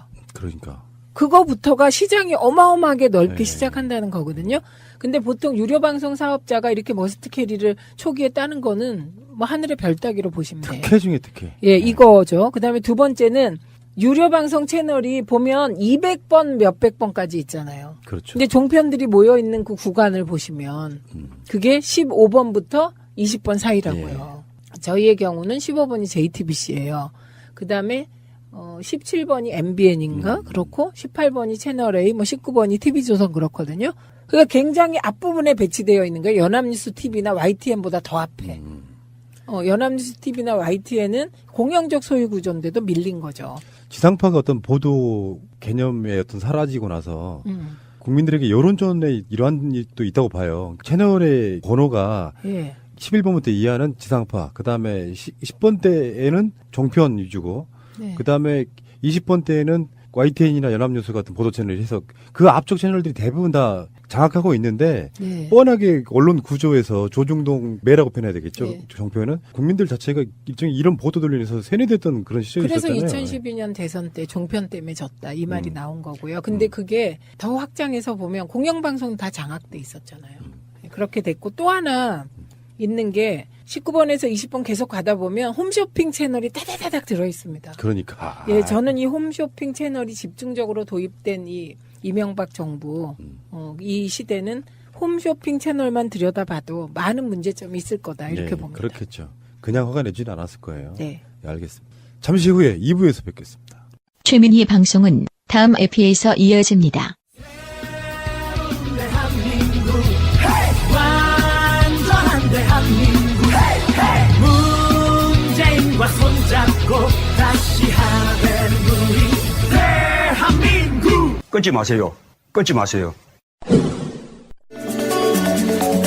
내 사전에 땡땡땡은 없다. 일주일 방송하는 시간 중에서 저번에 말씀드렸다시피 저는 네버엔딩 스토리가 가장 부담이 커요. 그래서 내 사전에 뭐가 없을까? 없는 건 참 많은데 남자? 돈? 남자가 없다면 제가 도와드리겠습니다. 네, 아주 총각입니다. 그래서 많이 고민을 해봤는데 제가 저번 주에 했던 강아지 이야기가 반응이 또 꽤 있으셔가지고 그 꽤라는 표현은 좀 부족한 거 아니에요? 예. 700녀라는 그 명품 표현도 나왔는데. 700녀. 네. 700녀 될 뻔했죠. 450에 250까지. 네, 댓글 달아주신 분들 모두 감사드리고요. 오늘 제가 생각한 거는 그래서 약간 약초님하고 비슷한 건데 내 사전에 불가능은 없다라는 말이 가장 유명하잖아요. 네. 그건 나폴레옹 아니에요, 그거는? 네. 그렇죠, 나폴레옹. 나폴레옹? 불가능이랑 포기랑 비슷하잖아요. 네. 근데 나폴레옹은 말년이 안 좋았어요. 좀 위험한 거 아니에요? 근데 제가 이번에 나폴레옹 무덤 갔더니 어마어마하던데요. 그 정도만 해도 뭐. 네. 예. 그래서 제가 포기하지 않았던 것, 불가능은 없다라고 생각했던 게 뭘까라고 생각을 해봤는데, 제가 강아지를 잃어버리고도 찾으려고 했던 거는 제가 꼭 찾을 수 있다고 생각했기 때문에 끝까지 매달린 거였었거든요. 근데 그 이후에 잠깐 얘기를 해보자면 제가 길냥이 2마리를 입양을 했었어요. 아, 그러면은 길냥이 2마리를 입양한다는 게, 그러니까 그냥 길에 돌아다니는 애를 집에 데리고 가는 거예요? 그렇죠. 절차가 있는 건 아니고? 절차 없는데 정확히 말하면 그 양평에 가면 패러글라이딩 타는 데가 많이 있잖아요. 네. 근데 이제 저희 가족들이 그걸 좋아해가지고 거기를 한 군데를 되게 잘 가는 데가 있는데 거기에 그 코치 선생님이 고양이가 이제 그냥 오픈해서 키우는 고양이인데 얘가 집에 와서 먹고 자는 건 하는 거예요. 들판을 막 돌아다니는 애인데 걔가 임신을 해서 5마리를 낳았는데 근데 이 선생님이 이 강아지나 고양이를 애지중지하는 분이라 꼭 입양을 해서 보내고 싶다. 내가 다 키울 수 없고. 맞아요. 키우는 사람이. 그래서 제가 가서 보니까 너무 귀여운데 제가 강아지를 한번 상처가 있잖아요. 그래서 되게 고민을 했어요. 고양이를 보고 난 다음에 2주 동안 고민을 했다가 가서 그래 이번에 한번 고양이를 도전을 해보자. 난 잘 키울 수 있다. 해가지고 가서 원래는 1마리만 데리고 오려다가 1마리는 너무 외롭겠다 해서 정말 충동적으로 2마리를 데리고 왔어요. 그래서 2마리를 데리고 와서 키운 지 한 2주 정도 됐는데 아무데도 안 데리고 나갔거든요. 근데 갑자기 고양이가 아프기 시작하는 거예요. 그래서 병원을 데리고 갔더니 얘네가 범백이라는 고양이 병에 걸린 거예요. 근데 이 범백이 뭐냐면 치사량이 90% 정도 되는 고양이 백혈병 같은 거예요. 백혈병이요? 네, 근데 저희는 고양이를 어디를 데리고 간 적이 없고 병원에서 선생님이 저보고 길냥이 밥을 주네요. 그러니까 길냥이들한테 옮겨서 올 수가 있다. 근데 저는 그때 길냥이 밥도 안 주고 있었기 때문에 감염 경로가 전혀 없는데도 얘네가 어디서 이런 치명적인 병을 얻었을까 싶었는데 그때 저기 되게 애매한 시기였어요. 프랑스로 완전히 이주를 계획을 하고 있었기 때문에 짐을 싸고 있었을 때였고 굉장히 번잡한 때였는데 얘네를 그럼 포기를 해야 되나 포기를 하고 그냥 프랑스를 가야 되나 아니면 살려야 되나라는 고민을 했는데 당연히 저는 걔네를 어떻게 할 수가 없는 거예요. 그래서 처음에 하루를 기다려봤는데 그게 되게 악수였어요. 그 고양이 키우시는 분들은 아실 거예요. 고양이가 식빵 자세를 한다는 거는 사실은 얘가 편안하게 앉아있다라고도 볼 수 있지만 얘가 아플 때 그럴 때가 많거든요. 식빵 자세가 뭐예요? 네, 고양이가 식빵처럼 앉아있어요. 그 밑에서 쳐다보면 사각형으로 보인다고 식빵이에요? 네. 근데 제가 그래서 이제 얘를 데리고 1마리를 데리고 병원에 가서 입원을 시켰는데 24시간 병원에. 근데 그 다음날 똑같은 애가 이제 감염이 너무 빠르니까 똑같이 이제 2마리를 다 24시간에 입원을 시켰는데 24시간 병원은 하루에 한 25만 원 정도 나와요. 근데 이제 2마리를 다 했으니까 하루에 50만 원씩이잖아요. 네. 와. 그런데 또 24시간 병원이 가까운 데 아니고 왕복 2시간 걸리는 곳에 있었어요. 근데 제가 이걸 어떻게 하지 못하니까 8시까지 근무를 하고 8시에 병원에 가서 고양이들을 1마리씩 30분씩 안아줘요. 왜냐면 이게 백혈병 같은 거니까 좀 기분 좋아지고 나를 봐서 백혈구가 많이 생겨서 얘네가 좀 빨리 낫게 해달라고. 왜냐면 일주일 안에 승부를 못 보면. 쇼부가 어때서? 얘가 그냥 죽는 거거든요. 예. 그래서 저는 그냥 희망으로. 네, 그냥 살려달라고 돈은 내가 어떻게 해보겠다고 이렇게 했어요. 그래서 걔네를 1시간씩 안아주고 돌아오는 길에 항상 내가 지금 지붕이 있는 집에 내 고양이를 고칠 수 있는 이 정도 돈만 가지고 있는 게 얼마나 다행인가를 생각하면서 그렇게 출퇴근을 했어요. 병원에. 네. 궁금하다. 근데 가서 맨날 울고불고 하니까 이 선생님들도 이 고양이가 너무 신경이 쓰이는 거예요. 얘네가 만약에 죽게 되면 난리를 칠 것 같으니까. 그래서 정말 울며 불면서 다녔었는데 결과적으로는 2마리 다 살렸어요. 야. 왜냐면 이 고양이 정말 진짜 이거는 기록적인 거예요. 90% 치사율인데. 그 10%가? 네, 10%로 살린 거예요. 야, 정말 최선을 다했어요. 왠지 비용은 700이 넘었을 것 같아요. 제가 듣기로는 지금 장기가 매매됐다는 얘기도 들었어요. 근데 저는 솔직히 이제 정말 제 월급 다 털어내고 했는데 아깝지는 않았어요. 좀 깎아달라고도 하고 했는데 일단 2마리 다 살렸잖아요. 그러니까 다시는 그 상처를 갖고 싶지 않았는데 그거 하나는 해결한 거예요. 와. 해서 이제 진짜 감동이네요. 그래서 이제 그 고양이 2마리를 데리고 고양이 때문에 원래는 더 싼 비행기를 타도 되는데 이제 대한항공을 예약을 해서 대한항공이 어때서요? 지금 비하하는 거 아닙니까? 아니 그게 아니라 대한항공이 더 비싸요. 맞아요. 근데 이제 고양이를 2마리를 다 데리고 가려면 또 이제 비용이 비싸지니까 이제 그것도 막 고민을 해가지고 그래도 이제 말이 통하고 빨리빨리 해줄 수 있는 대한항공을 타고 가자 해서 이제 대한항공을 하고 특별히 선생님이 이제 승무원 입에 붙어가지고 하도 굽신굽신을 하다 보니까 승무원한테 우리 고양이 탔으니까 제발 좀 잘 부탁한다고 이야기하고 모르겠어요. 제가 그렇게 정성을 쏟아서 그런지 그때 A380 있죠. A380이 나온 지 얼마 안 됐을 때였는데 저는 그냥 이코노미 탔는데 딱 그 앞에서 고객님 비즈니스로 업그레이드 되셨습니다. 그래서 업그레이드 샀죠. A380? 네. A380이면 그 당시 비행기 중에 제일 크다는. 엄청 큰 거. 2층으로 돼 있어서 비즈니스 2층으로 올라가는 거. 야. 그거 타니까 정말 세상이 달라 보이더라고요. 이래서 돈을 쓰는구나. 돈을 벌어야 되는구나. 자본주의가 이런 거구나. 그러니까 고양이 고치는데 쓴 돈을 비즈니스 티켓 샀다. 이렇게 좀 생각하면서 그렇게 고양이를 데리고 갔거든요. 프랑스에. 고양이가 유학을 떠났네. 네. 진짜. 네, 프랑스로. 정말 어떻게 보면은 길냥이로 그냥 살았을 수도 있는데 진짜 개가천선한 거죠. 프랑스로 데리고 가서 고생을 많이 하긴 했는데 일단 딱 풀어놓으니까 거기는 숲이며 들판이며 마음껏 뛰어다닐 수 있으니까 얘네가 집으로 돌아오기만 한다면 그게 제일 고민은 됐었어요. 집을 못 찾으면 어떡하지?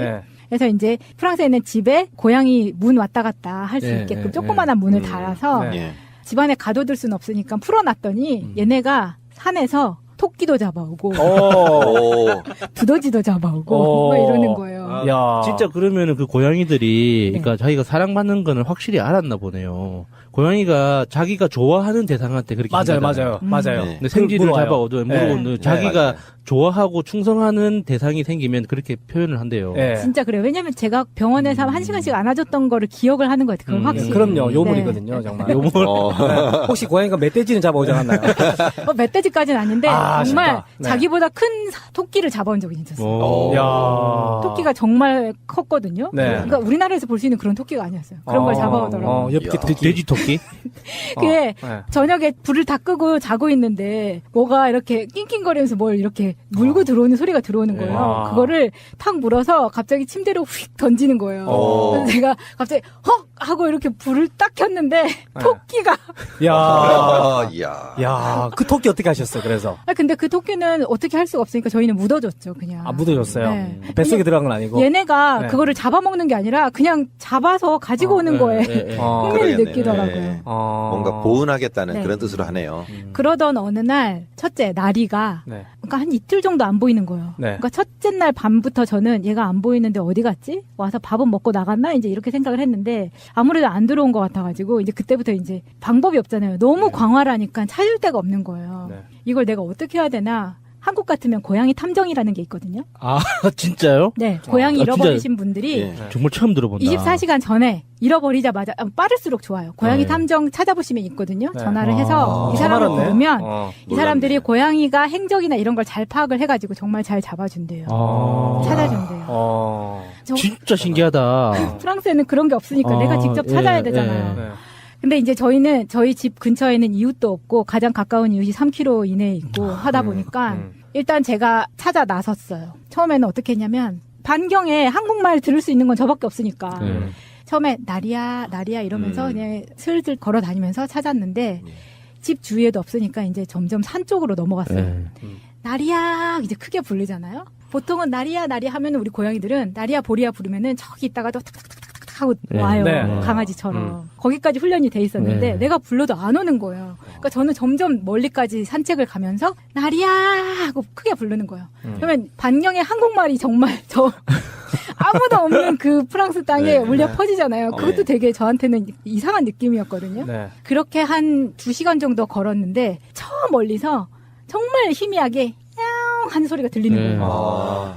그 소리가 들리는 방향으로 저는 미친 듯이 뛰는데 이게 막 눈물이 막 펑펑 나는 거예요. 나 얘를 이제 찾을 수 있겠구나. 막 얘가 거기가 정말 멧돼지가 많거든요. 멧돼지한테 물렸을 수도 있고 어디에 빠졌을 수도 있고 도무지 찾을 방법이 없었으니까. 그럼 마차님이 멧돼지를 만날 수도 있잖아요. 맞아요. 그러면은 맞짱 떠야지. 맞짱 뜨는 거예요? 근데 그게 철조망이 돼 있어가지고 멧돼지가 사람이 다니는 길로 넘어오지는 못하게 돼 있어요. 다만 산책할 때 멧돼지 한 10마리 무리를 본 적은 있어요. 정말 깜짝 놀라서. 겁납니다. 그래서 이제 저 고양이가 어떻게 됐을지도 모르니까. 근데 저기서 소리가 나니까 제가 거기로 막 달려갔거든요. 그러니까 걔도 내 목소리를 듣고 저쪽으로 막 달려온 거예요. 그래서 딱 마주쳤는데 아까 그 말한 철조망에 얘가 넘어서 들어간 거였던 거예요. 그러니까 나는 철조망 밖에 있고 걔는 숲속의 철조망 안에서. 마치 그 여명의 눈동자. 최대치하고 딱 최시라가 그 철조망 앞에서 두고 있는 딱 그게 연상이 되네. 진짜 저도 그 장면. 여명의 눈동자네. 진짜 와. 야, 여기서 다 나이 나오네요. 나이가 나와요? 여명의 눈동자에서 중학교 때였어요, 저는. 여명의 눈동자. 그래서 그 장면을 저도 생각을 하면서 내가 이 철조망을 넘어가야 되는데 나리야 잠깐만 있어. 너 잠깐만 있어. 얘가 보니까 먹지도 못하고 되게 얘도 길을 잃었던 것 같은 거예요. 근데 이 철조망 안에 보면은 약하게 한 줄로 전기선이 하나 이렇게 지나가고 있거든요. 왜냐하면 그거를 멧돼지가 넘지 못하게 하려고. 철조망이 우리나라처럼 튼튼한 철조망이 아니에요. 되게 그냥 시골에 그냥 얇은 가볍게. 철사로 된 거여가지고 하려면 넘어가겠는데 제가 그 고양이를 데리고 다시 넘어올 자신이 없는 거예요. 고민되겠다. 고민이 엄청 되는 거죠. 내가 여기서 자리를 비우면은 고양이가 또 딴 데로 가버릴까봐. 이제 눈을 이렇게 보면서 내가 너를 다시 찾으러 올 테니까 제발 여기서 다른 데 가지 마. 내가 뭐라도 들고 와서 내가 너를 꺼내올 테니까 제발 여기 있어. 그러면서 막 울면서 또. 근데 어디 갈까봐. 그런 생각 들지, 당연하지. 내 냄새가 나는 뭔가를 해야 될 것 같아. 오줌 싸야죠, 그럴 때는. 제 신발하고 양말하고 그다음에 잠바를 이렇게 벗어서 그 앞에다 이렇게 놔두고 이제 맨발로 막 뛰어가지고 집으로 왔어요. 그리고 집으로 와가지고 우리 이제 가족들 불러가지고 이제 자전거 타고 이제 거기로 간 거예요. 근데 다행히 나리가 거기에서 앉아서 기다리고 있었어요. 똑똑하네. 그래가지고 걔를 이제 그렇게 데리고 집으로 돌아온 뭔가 적이 전체적인 있었거든요. 그림에서 진짜 고양이란다. 고양이가 진짜 사랑받았다는 그 느낌이 이제 확실히 느끼죠. 와, 소름 돋았어요. 저는 다리 지금 온몸에. 고양이가 그렇게 기다리고 있는 게 쉬운 건지는 잘 모르겠어요. 저는 고양이를 안 키워봐서. 저도 고양이. 고양이 정말 매력 있는 동물이에요. 털만 안 빠지면은 진짜로 저도 고양이 많이 키워봤거든요. 털만 안 빠지면 정말로 매력이 넘치는 동물이 고양이라고 저는 생각합니다. 그래서 저도 거기에서 한참 있는 동안에는 고양이들한테 의지를 많이 했으니까 뭐랄까 그냥 한국말로 막 내가 뭐라고 했을 때 받아줄 수 있는 그런 대상이었으니까 유일하게 자기 위안이 되면서 친구처럼 그리고 나리아라고 불러도 프랑스 사람들 나리아라고 부르지 않고 나히 이렇게 부르거든요. 나히. 그러니까 알바름이 그렇게밖에 안 되니까 얘네도 알아듣긴 하는 것 같은데 이 느낌이 다르잖아요. 그래서 확실히 이제 그렇게 고양이를 데리고 온 적이 있으니까 제가 고양이한테 어떻게 하는지 가족들이 다 봤으니까 이제 제가 잠깐 한국에 나와 있을 때라도 고양이가 하루 이틀 이제 안 들어오면은 엄청 이제 난리가 집에서 나처럼 찾을 수 있는 사람은 없는 없으니까. 거예요. 나같이 정성을 들일 수도 없고 몇 시간씩 걸어서 그렇게 찾을 사람도 없죠.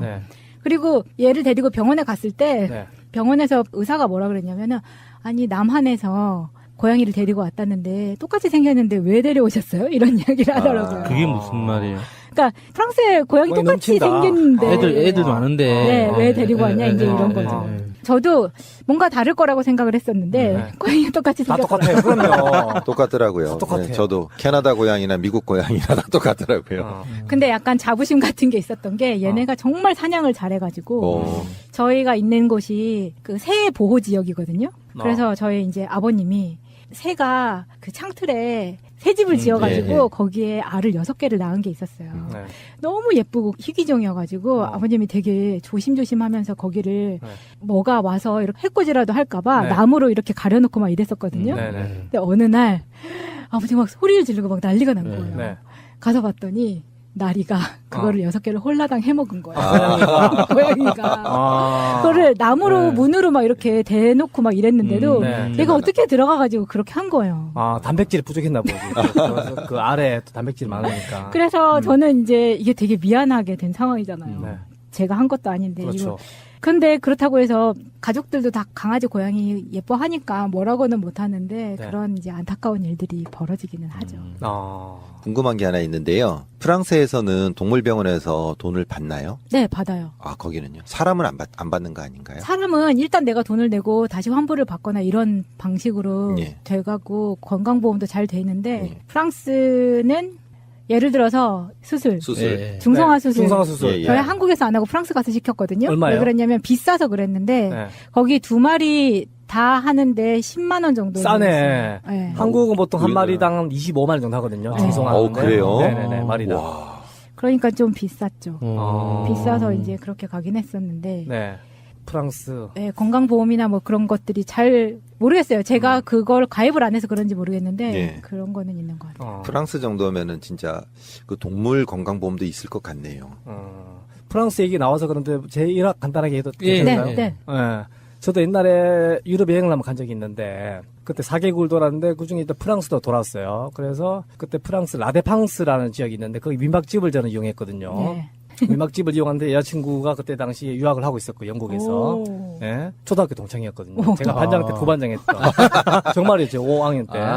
그게 이제 아이러브 스쿨을 통해 갖고 우연찮게 인연이 돼가지고 정말 깨알 자랑이 막 속속 들어가 있네요. 하여튼 저는 뭐 볼 거 없는데 그 친구는 나름대로 공부 열심히 하고 있던 친구였는데 결론 유럽 여행을 저 혼자 갔어요. 여자친구 같이 만나서 몇 개국을 도는데 한 나라가 이제 프랑스였는데 이제 처음에 프랑스 딱 도착하자마자 이제 라테팡스를 가려면 그 지하철 노선표를 딱 보면서 어떻게 가야 되지 이렇게 보고 있는데 딱 프랑스 그 남자가 딱 걸어오는 거예요.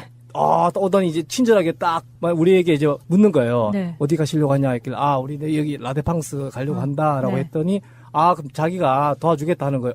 그 순간 야 프랑스 아트의 나라 축구의 나라 뭔가 샹제리제 막 야 멋진 나라다 이렇게 생각했었죠. 그리고 그 지하철 표 밟고 나는 곳에서 틱틱 누르더니 그 표를 딱 꺼내는 거예요. 자기가 눌러서 주는 거예요. 땡큐 뭐 이런 것도 잘 몰라가지고 그 사람들이 또 영어 잘 안 쓰잖아요. 그래서 딱 주는데 얼마냐 했더니 말도 안 되는 금액을 얘기하는 거예요. 제 기억으로는 그때 한 10만 원 돈, 한국 돈으로. 계산해 보니까 유로가 그때 얼마였더라? 사기친 거군요. 15,000원권이었어요. 제 기억으로는. 그래서 10만 원 돈 나오는 거예요.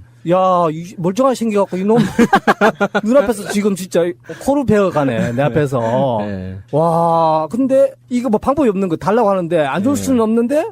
이거 말이 안 되는데 이거 좀 아닌 것 같다. 저는 영어를 못했기 때문에 여자친구가 막 얘기했거든요. 아닌 것 같다 했는데 여자친구 돈 주려고 하는 거예요.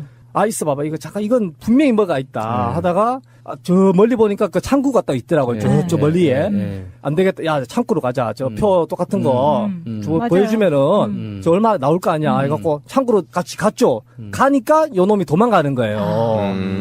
야, 그랬던 경험이 딱 하나 있고 또 하나는 뭐냐면은 민박집에 전화할 때 그때 프랑스에서 이제 민박집 전화를 어디냐고 찾아가려고 전화를 하려고 이제 공중전화를 찾았는데 그때 당시에는 동전 전화기 없었어요. 프랑스에는. 지금도 있는지 모르겠는데 왜냐면은 좀 문제 아들이 손으로 때려가지고 그 돈을 빼기 때문에 카드 전화가 많다 하더라고요. 지금은 잘 모르겠어요. 제가 2002년도였거든요. 그때 당시에는. 그래갖고 이제 카드 전화도 못하고 헤매고 있는데 흑인 꼬마가 한 10살 정도 되면 흑인 꼬마가 딱 오는 거예요. 전형적이다. 요것 봐라. 하길래, 전화 한 통 자기 카드로 하라길래, 그래, 고맙다. 땡큐 하면서 이제 전화를 딱 끊었죠. 전화하고 딱 끊고 했는데 이 꼬마가 또 돈을 요구하네요. 당연하죠. 돈을 요구하는데 그러니까 그것도 상식에 맞게끔 요구하면은 제가 주겠는데, 그때 6만 원 꼴이에요. 한국 돈으로 전화 한 통. 아니 전화 한 통 걸어주는 거 6만 원 달라는 거예요. 이 꼬마가. 야, 딱 프랑스 외지인 딱 2명 만나 2명 다. 뭐 그런 희대의 사기꾼 같은 애를 만나가지고 이것도 용서가 안 되는 거예요. 그래갖고 또 전화카드 파는 곳으로 내가 얘를 데리고 갔죠. 얄로 와라 해가지고 그 카드 똑같은 거 사가지고 이 꼬마 그때 10,000원인가 하여튼 주고 카드 주고 그렇게 해서 마무리했던. 그 마무리 잘하셨어요. 만약에 거기서 네. 약간 다툼식으로 가잖아요. 네. 그럼 어른들 불러와요, 걔네가. 조심해야 되는 네. 거네요. 아니 프랑스에 대해서 안 좋은 건 많이 있지만 네. 방금 말씀하신 것처럼 네. 가실 계획이 있으신 분들이라면 네. 겉으로 보기에는 백인이어도 네. 집시들이 많아요. 네. 그러면 그 사람들이 정말 그냥 바로 딱 옆으로 지나가면서 너 방금 이거 안 떨어뜨렸어? 하고 반지라 같은 걸 내 보여요. 네. 그러면 보통 사람들이 자기 게 아니어도 내 네. 건가? 하고 집는단 말이에요. 네네네. 그 순간 그 순간 이미 끝납니다. 다른 작업이 끝난 거죠. 절대 그냥 모르는 사람이 사실 네. 너무 각박하지만 네. 모르는 사람이 말을 거는 거 자체를 좀 조심하셔야 돼요. 팁이네요. 네, 이야기 듣다가 갑자기 궁금해졌어요. 불가능은 없다. 네. 왜 불가능이 없다라고 했냐고요? 네. 사실은 고양이 준비하기 이전에 여러 가지 또 몇 개 에피소드를 준비를 했는데 제가 불가능이 없다라고 얘기한 거는 그런 거였어요. 요새 세상에 나쁜 개는 없다를 보면은 제가 항상 제가 조련받고 싶은 강아지 강씨. 강영욱 씨가 나오잖아요.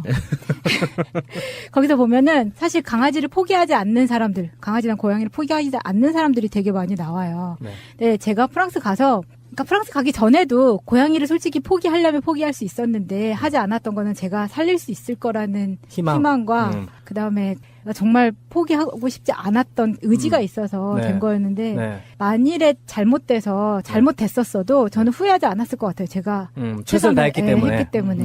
노력을 했으니까요. 네, 그래서 앞으로도 지금도 키우고 계시는 분들뿐만 아니라 네. 앞으로 입양하실 분들이 네. 정말 끝까지 책임지겠다는 생각을 가지고 하셨으면 좋겠어서. 혹시 유기할 그런 분들이 계시면은 우리 마차님께 모든 개와 고양이를 보내주시면은 마차님께서 직접 프랑스로 유학을 보내서 키우시겠다고 하니까 많은 응원 부탁드리겠습니다. 네.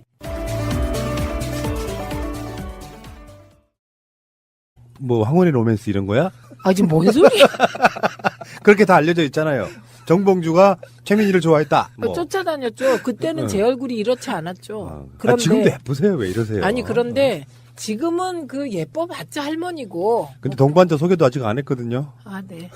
정치적 동반자는 아니고 도로의 동반자 우리 이주영 실장님. 안녕하십니까, 이주영입니다. 최민희 의원님 일단 소개 좀 해드릴게요. 수도 없이 똑같은 이야기를 해야 인식이 됩니다. 민주당 디지털 소통위원장, 현 남양주 병지역위원장. 네. 여기에는 지금 주광덕 씨가 현역으로 계십니다. 자, 지역구는요 이주영 실장님 몫입니다. 네, 와북, 읍, 진건읍, 교안면, 태계원면, 금곡동, 양정동, 지금동, 도농동 8개 읍면동입니다. 안타까운 건 이 지역을 지금 선거법 재판이 끝나야 되는데 최민희 의원 안 계실 때 우리가 좀 털었던 것처럼 지금 1심이 좀 판결이 이상하게 나오긴 했어요. 항소했습니다. 네, 당연히 항소하셨겠죠. 일단 1심은 뭔가 좀 제가 봤을 때는 의정부 지법의 판사 이야기도 있고요. 전 2심에서 확 뒤집힐 걸로 보는데 문제는 그 재판이 끝나지 않으면 이 지역구를 소개해드릴 의미가 하나도 없어요. 어저께 기자가 전화가 와서 얘기해 준 바에 따르면 그날 이제 원외 지역위원장의 선고일이었는데 기자들이 왔었대요. 근데 그거를 보면서 왜 저렇게 가혹하게 하냐, 저 판사가. 그러니까. 이상하다. 너무 가혹하다. 그렇게 얘기를 나누었다는데요. 그 가혹한 이유에 대해서는 제가 좀 너무 세게 문재인 대통령을 선거 때 했을까요? 토론에 나가서 너무 세게.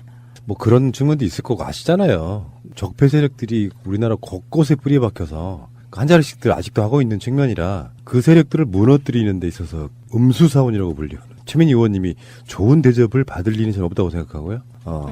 2심에서는 전 확실하게 뒤집힐 것으로 봅니다. 제도로서의 민주주의가 흔들리고 구타는 일은 이제 없습니다. 민주주의가 밥이고 밥이 민주주의가 되어야 합니다. 제가 전화를 한 통 받았습니다. 예, 누구의 전화냐면 전 원책 변호사의 전화를 받았습니다. 근데 전화의 내용은 제가 김어준하고 방송을 하면서 그 국정원에서 돈 받고 글 썼다는 그 글쓴이들 이름을 쭉 얘기했는데 거기에서 전원책 변호사를 얘기했다. 예. 요런 제보를 받았다는 거예요. 예. 그래서 저는 김어준하고 일단 방송을 한 적이 없다. 그런데 그 얘기를 한 건 푸나님하고였더라고요. 내가 김어준이 됐네요. 네. 아, 이런. 김어준보다 푸나님이 더 멋있는데. 쫄지 마, 씨발. 그래서 이제 그 말인즉슨 그 언론닷컴이라는 데가 그 전원책 변호사의 글을 무단으로 실은 거다. 언론닷컴 쪽에서 뭐 연락을 받은 바도 없고 원고료를 받은 바도 없다. 예, 정정해달라. 조사해보면 나오겠죠, 뭐. 네, 그래서 일단 전원책 변호사의 말을 전해드립니다. 예. 그러니까 푸나님이 그때 우리가 지난주 새날 방송 중에 예. 그 국정원에서 돈 받고 글 쓴 보수 농객 최초 폭로 그걸 누가 뜯어가지고요. 유튜브 동영상을 올렸어요. 2개를. 그런 분들 많아요. 그래서 그게 되게 조회수가 높아요. 새날도 유튜브 채널 있거든요. 네. 그 채널보다 한 10배, 20배씩 많아. 예, 뜯어가지고 돌리는 게. 제목 세게 달고. 네. 그 제목이 뭐 어쨌든 국정원에서 돈 받은 보수 농객 명단 뭐 최초 공개 뭐 이런 거예요. 그래서 그게 10만 회가 넘어갔더라고요. 그래서 그게 소문에 소문을 타고 전원책 변호사 귀에 들어간 것 같은데 예. 일단 본인이 그렇게 해명을 해왔기 때문에 우리는 또 본인의 해명은 전해줘야 될 의무가 있고요. 예, 그렇죠. 예. 예, 전해드립니다. 반론권 차원에서. 네. 제가 동네에서 별명이 유튜브의 제왕이에요. 네. 유튜브? 팟캐스트의 제왕이 아니고? 유튜브의 제왕. 팟캐스트의 제왕은 김어준이고. 아, 네. 무슨 말이냐면은 저작권을 특별히 저는 걸고 싶지가 않아서 출처만 명기하고 쓰시라 이렇게 이야기를 해요. 근데 그거를 좀 악의적으로 활용하시는 분들이 좀 많이 있죠. 그러니까 내용과는 완전히 다른 센 제목으로 이제 그게 어떤 거냐면은 광고 붙여가지고 그걸로 이제 낙전 이렇게 하시는 분들이 좀 꽤 많이 있는데. 그러면 그것도 광고 창출, 일자리 창출 뭐 그런 거네요. 그래서 일부러 좀 두는 측면이 있어요. 이제 그런 걸 이렇게 유튜브에 올리셔가지고 광고 수입하시는 분들이 있는데 너무 악의적으로 그렇게 제목 달고 이런 건 좀 자제해 주시길 바라고요. 나중에 네. 제 생각이 바뀌면은 전부 다 저작권으로 걸어버릴 수도 있어요. 그럼 수익 창출을 그 사람들이 못 해요. 그러니까 좀 적당히 좀 하시기 바라고요. 그리고 또 하나 얘기할 거 있어요. 제가요 오늘 아주 기분 좋은 편지를 받았습니다. 아주 소녀 같은 분홍색 편지지에. 소녀 같으면 이주영 실장인데? 그게 이주영 실장한테 사실 소녀가 보내야 되는데 어떻게 저한테 왔는데요. 정말 그 안에 깨알 같은 예쁜 글씨로 격려의 글이 써 있었고요.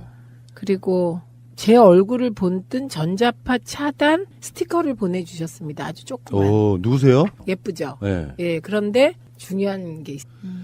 촛불이라고 하는 게 그냥 우리가 일상적으로 쓰기 때문에 이제는 그 가치가 좀 약간 많이 도드라진 느낌은 없는데 국민이 혁명으로 만들어낸 정부예요. 네. 당연히 과거의 적폐들은 청산을 하고 시작해야죠. 네. 얼마나가 걸릴지 모르지만 저는 문재인 대통령의 실질적으로 바라보는 지점은 저는 복지라고 보거든요. 결국에는. 근데 적폐 청산하는 데만 5년 이상 걸릴 것 같다는 생각을 해보는 좀 무서운 그런 것도 있지 않아요? 네, 그래서 적폐 청산의 개념을 명확하게 정리하는 게 중요하다는 거죠. 무슨 말이냐면 얼마 전에 문재인 대통령이 적폐 청산은 이전 정권을 뒤지는 게 아니라 오랫동안 쌓여왔던 잘못된 제도나 문화를 고치자는 거다. 그런 의미의 적폐 청산은 5년, 10년 계속해 가야 되는 거죠. 그렇죠. 그러면 문재인 대통령은 왜 이전 정권을 뒤지는 게 적폐 청산이 아니라고 말했나? 그러면 어떤 분들이요.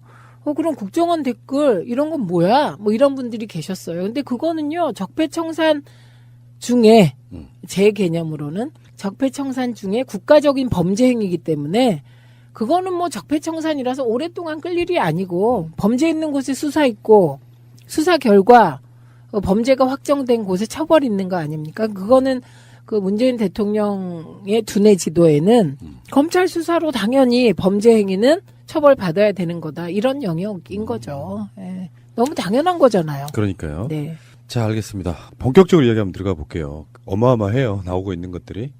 일단 오늘 제가 충격받았던 거는 어떤 예상과 맞아떨어진 측면도 있지만 어마어마한 어떤 상황들 때문에 그런 건데 문고리 3인방 중에 정호성을 제외하고 이재만과 안봉근은 왜 지금까지 조용했을까? 뭐 이런 생각을 해봤었단 말이에요. 네. 이 사람도 분명히 뭔가가 있을 텐데 했는데 네. 빵 하고 터진 게 바로 국정원으로부터 돈을 받았다는 거예요. 일단 이해가 안 가는 게 전 정치를 해본 적도 없고 국회도 가본 적이 없으니 뭐 어떤 상황들을 설명할 수는 없지만 이따가 이제 특수활동비 이야기가 나올 거예요. 근데 청와대에 근무하는 자들이 국정원으로부터 특수활동비로 돈을 받아서 챙긴다? 요 관점이 제도적으로 가능한지 한번 여쭤보고 싶어요. 이게요, 노무현 정부 들어서선 이게 싹 없어졌고요. 대통령께서 국정원장의 독대를 안 받지 않았습니까? 이게 너무나 시사하는 바가 큰 거예요. 그런데 김대중 정부 때 몇 분의 증언에 따르면 그때도 국정원이 특수활동비를 각 부처 장관이나 누구에게 주려고 시도했다고 합니다. 그리고 김대중 대통령께도 이제 그 특수활동비를 국정원에서 거꾸로 뭐 엽이라든지 이런 명목으로 청와대 쪽에 전달하려고 했는데 그걸 김대중 대통령께서 거절하셨다는 거 아닙니까? 그러니까 그 문화는 민주정부 이전에는 광범위하게 존재하는 거였고 그것이 국정원이 의 생존 전략이 아니었을까 싶어요. 네, 그리고 그게 다시 지금 박근혜 정권에서 부활했었다는 걸 증명해주는 사건이고요. 요게 이명박 정부에서는 어땠나 되게 궁금한 지점이죠. 왜냐하면 이명박 정부에서 이미 원세훈 국정원장 가면서 대통령에 대한 국정원의 독대, 그 이상의 친밀한 어떤 관계가 형성됐다고 보이지 않습니까? 네. 푸나님, 그 이전에 저는 안봉근 이제만 이 단어를 듣는 순간 가슴이 그러니까 막 이거 딱 듣는 순간 막 이런 생각이 들면서요. 이완구 전 총리의 말이 또 생각이 난 거죠. 최민희 의원 조심하세요. 조심해라. 청와대 애들이 최민희 의원 벼르고 있다. 그 얘기가 막 생각이 나겠죠. 국정원이 이제 뭐 특수활동비라고 하는 게 우리 사적으로 표현하면 회계 처리가 안 돼도 되는 정말 눈먼 돈인데 네. 그런 돈들이 정상적으로 공무원들이 뭐 월급 받으면 되는 거고요. 네. 근데 그게 따로 돈이 들어가서 뭐 매년 국정원 특수활동비 중에 10억 원을 매년 청와대에 건넸다. 그 청와대라는 게 직원들 전체가 나눠주는 건 아닐 거 아니에요. 일부 대통령 측근들 핵심 몇 명한테만 전달되는 거잖아요. 그렇게 보이죠. 네. 네. 그래서 지금 이 사건으로 남재준, 이병기, 이병호, 박근혜 정부 국정원장들하고요. 네. 조윤선 전 정무수석, 그다음에 안봉근, 이재만 청와대 비서관 이런 사람들이 전부 다 지금 압수수색 당하거나 네. 긴급 체포가 되고 이랬는데 지금 검찰이 박근혜 정부 남재준, 이병기, 이병호 전 국정원장하고 조윤선 전 정무수석하고 안봉근, 이재만 전 청와대 비서관 등의 자택 등 10여 곳을 압수수색 중이다. 요거는요.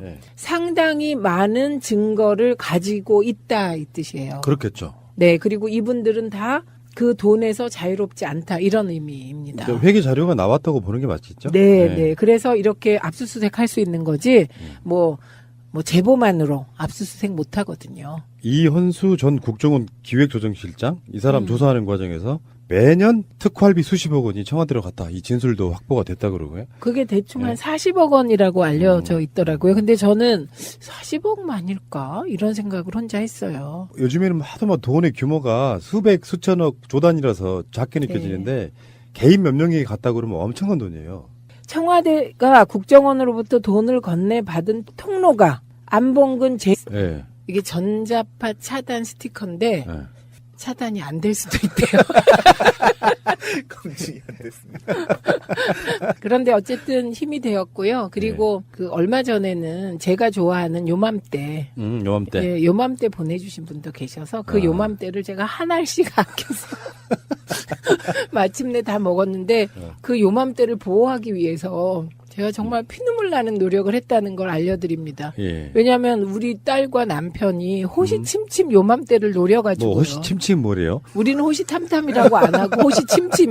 아유 내 눈이 침침해지네. 아유. 네, 호시침침 노려가지고요. 그거를 이렇게 숨겨둘 때가 있잖아요. 그런데 거기가 또 발각날 때가 있잖아요. 장소를 바꿔가면서 요맘때를 무슨 비자금 다니고. 아니 요맘때가 인기가 있어요. 우리 집은. 그래갖고 어쨌든 그 요맘때로 요맘때에 위로를 많이 받았습니다. 좋으시겠다. 최민희 의원님은 팬들이 굉장히 많으세요. 그러니까, 진짜요? 네, 제가 느낀 건 뭐냐면 그 최민희라고 하는 정치인에 대한 신뢰감이 굉장히 높으신 분들. 그러니까 어떤 사안들에 대해서 다른 사람 말을 못 믿겠고 최민희 말만 믿겠다고 하시는 분들이 보내주는 피드백이 굉장히 많습니다. 더 예. 열심히 자료를 보겠습니다. 그렇죠. 수도 없이 많은 분들하고 같이 인터뷰나 방송을 해보면 일단 팩트 폭격기이다. 저는 그렇게 볼 정도로 대단하신 분이시고 그분과 같이 다니시는 우리 이지영 실장님. 네. 차 안에서 요맘때 본인한테 안 주세요? 전 보지도 못했습니다. 그 요맘때 왜 줘요 그걸 내가. 네, 남편한테도 안 주고 숨겨서 먹는데. 저기 남양주 최민희 검색해보면 아마 지역위원회나 뭐 이렇게 사무실이 있을 것 같은데 그쪽으로 요맘때 좀 보내주시기 바랍니다. 자, 잠시 후에 오겠습니다. 팩트 없는 뉴스는 쓰레기다. 진실 앞에 물러서지 않는 아르곤입니다. 탐사 보도팀 아르곤. 하루만 더 기다려보자. 안 돼. 민진이 학교 갈 때 우산도 안 갖고 나갔단 말이야. 이러다 선거에서 지면 당신 괜찮겠어? 애가 가출했다고 선거에서 지진 않아. 어차피 돌아오래야. 우리 딸 이미지도 중요해. 이제 수상자를 발표하겠습니다. 제1회 더 서울 어워즈 영화 부문 나무 조영상, 공조 김주혁 씨 축하드립니다. 네, 공조 김주혁 씨 축하합니다. 네, 축하드립니다. 영화 공조의 김주혁 씨는 그간 드라마와 예능에서 보여준 편안한 이미지와는 달리 냉혈한 캐릭터를 선보여 새로운 악역 대세가 되었습니다. 오랜 연기 생활에도 불구하고 끊임없이 연기의 폭을 넓혀가고 있는 배우 김주혁 씨 나무조연상 수상 축하드립니다. 네, 영화에서 너무 무서웠어요. 방금 장교 역할로. 자, 소감 들어볼까요? 네, 안녕하세요. 김주혁입니다.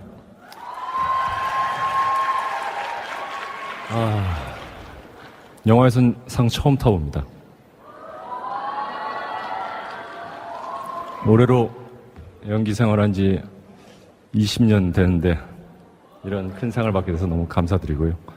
항상 갈증이 있었습니다. 공조란 차기성 역할, 어찌 보면 악역인데 항상 제가 했던 역할들이 로맨틱 코미디물을 많이 해가지고 이런 역할에 대한 갈증이 있었는데 저한테 이런 기회를 주신 김소원 감독님과 그리고 JK 윤재윤 감독님께 너무 감사드리고 공조 모든 식구들에게 감사드립니다. 그리고 무엇보다도 저한테 가장 큰 힘이 되는 분은 저희 나무 액터스의 김정도 사장입니다. 제 친형보다 더 형 같은 사람입니다. 너무 감사드립니다. 그리고 이상은 하늘에 계신 저희 부모님이 주신 것 같습니다. 감사합니다.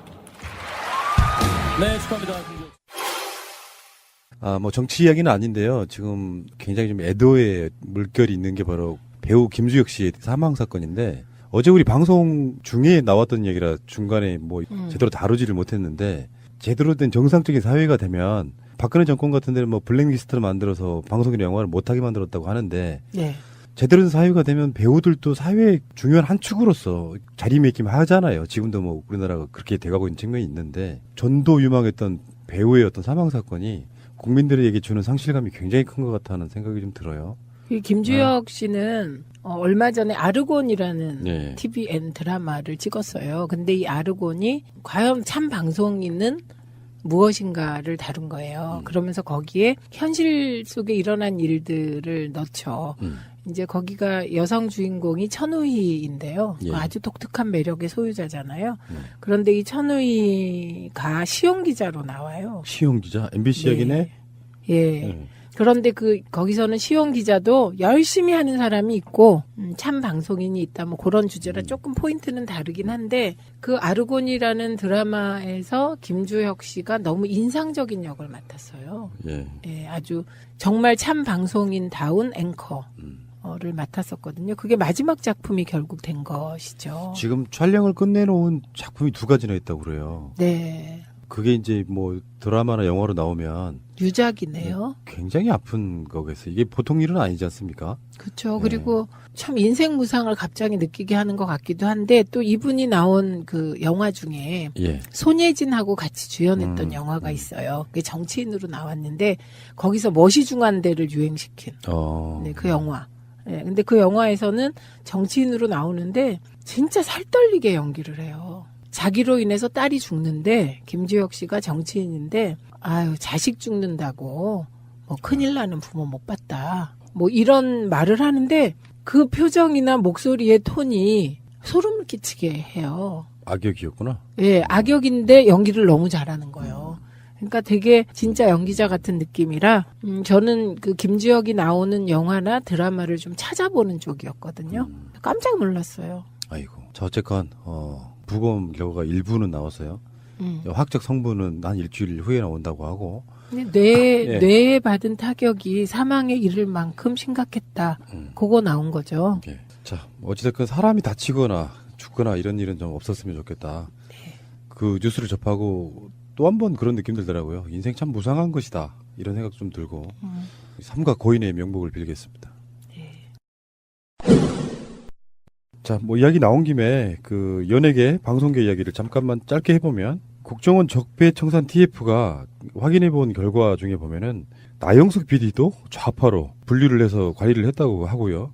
국정원이 CJ를 사찰하는 후에 청와대에 보고하기도 하고 뭐 이런 과정을 거쳤다고요. 그러니까 문화 연예계 전반에도 이런 식의 관리가 있었다는 것이 굉장히 충격적이네요. 실명이 이제 문성근, 뭐 김여진 이 느낌하고 또 그 나영석은 또 좀 다르죠. 완전히 다르죠. 예. 왜냐하면 나영석 PD 같은 경우는 TVN으로 옮겨간 이후에 꽃보다 시리즈, 그 다음에 삼시세때 시리즈로 진짜 주가를 올리고 있는 분인데 그럴 수 있는 이유가 이 사람이 진짜 참 예능 PD이기 때문에 그래요. 그런데 이런 사람까지도 좌파로 규정하고 관리했다는 게 그게 느껴지지 않아요? 이명박근혜 정부와 같은 시각. 그러니까 예를 들면 국제시장만 좋아하는 시각이 아니면 전부 좌파였던 것 같죠. 우리 아니면 다 우리 아니면 다 좌파. 이건 정말 70년대 유신 때로 돌아가서 국가를 통치했던 것 같아요. 무한도전의 김태호 PD? 정치 시사 방송을 우리 같은 방송을 즐겨 듣는 사람들 말고 10대, 20대, 30대 정치 좀 무관심한 사람들도 PD들이 은연중에 보여주는 여러 가지 그 비꼼, 정권에 대한 이런 것들이 자막 같은 걸로 막 나오잖아요. 네. 직접 대놓고는 안 하지만 네. 그런 것들이 주는 영향도 꽤 크다고 봤을 것 같아요. 그러니까 그 리버럴한 분위기, 그게 문화예술계는 한마디로 리버럴 속에 자유방만, 속에 창의성이 폭발하는 영역이잖아요. 근데 리버럴 속에 창의성이 폭발하지 않으면 그건 문화예술 되기 어렵죠. 거기에 이제 국가주의적 시각이 들어가면 안 되는 거잖아요. 그래서 저는 국제시장 같은 거를 어떤 면에서 뭐 저런 작품도 있으면 좋겠다고 생각을 해요. 그거는 어쨌든 우리가 살아온 한 아픔의 시기를 그렇게 뭐 그릴 수도 있죠. 근데 그런 영화가 주종을 이룬다면 그건 이제 문화예술계가 질식하게 되거든요. 그렇죠. 근데 제가요 얼마 전에 울산 노무현 재단에 강의를 갔다 왔거든요. 올라가고 내려가면서 불현듯 갑자기 히틀러가 어떻게 히틀러가 됐을까 그게 궁금한 거예요. 그래서 히틀러 관련 영상들을 쭉 몇 번을 돌려보면서 왔는데 뭐 그 과정은 다 아실 테고 뭐 1차 대전 이후에 독일이 어려운 시기고 그 상황에서 그 게르만 민족 우월주의가 상처받으면서 광범위하게 이제 대중이 그 소위 유럽에 대한 반감을 갖게 되는 거잖아요. 영국하고 미국에 대해서. 그거를 배경으로 하는데 그 히틀러가 쭉 장악을 해나가는 과정에서 하는 일이 거기도 분석행위를 하더라고요. 결국은 생각을 바꾸고 획일적으로 만드는 과정에서는 이제 책을 불태우고 문화예술을 통제하는 과정이 들어가는 거죠. 그래서 결국은 이제 전체주의가 되는 거거든요. 그러니까 되게 무서운 상황을 우리가 겪었구나. 그렇죠. 예, 그런 생각이 들더라고요. 국민이 현명하다고 느끼는 건 만약에 박근혜 씨라고 하는 의도했건 안 했건 독재자잖아요. 그 독재자가 그대로 임기를 마치게 만들었다면 지금 현 시점쯤에는 어떤 일이 벌어졌을까 생각하면 끔찍하지 않습니까? 이렇게까지 끔찍해요. 국정을 농단하고 장악했던 자들이 어떤 조작과 어떤 모략들을 통해 가지고 나라를 엉망으로 만들어서 저는 진짜로 끔찍하거든요.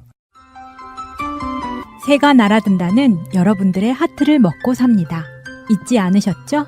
에피소드 제목을 누르고 플레이가 되면 오른쪽 위에 하트를 꾹 눌러주세요. 오늘도 감사합니다.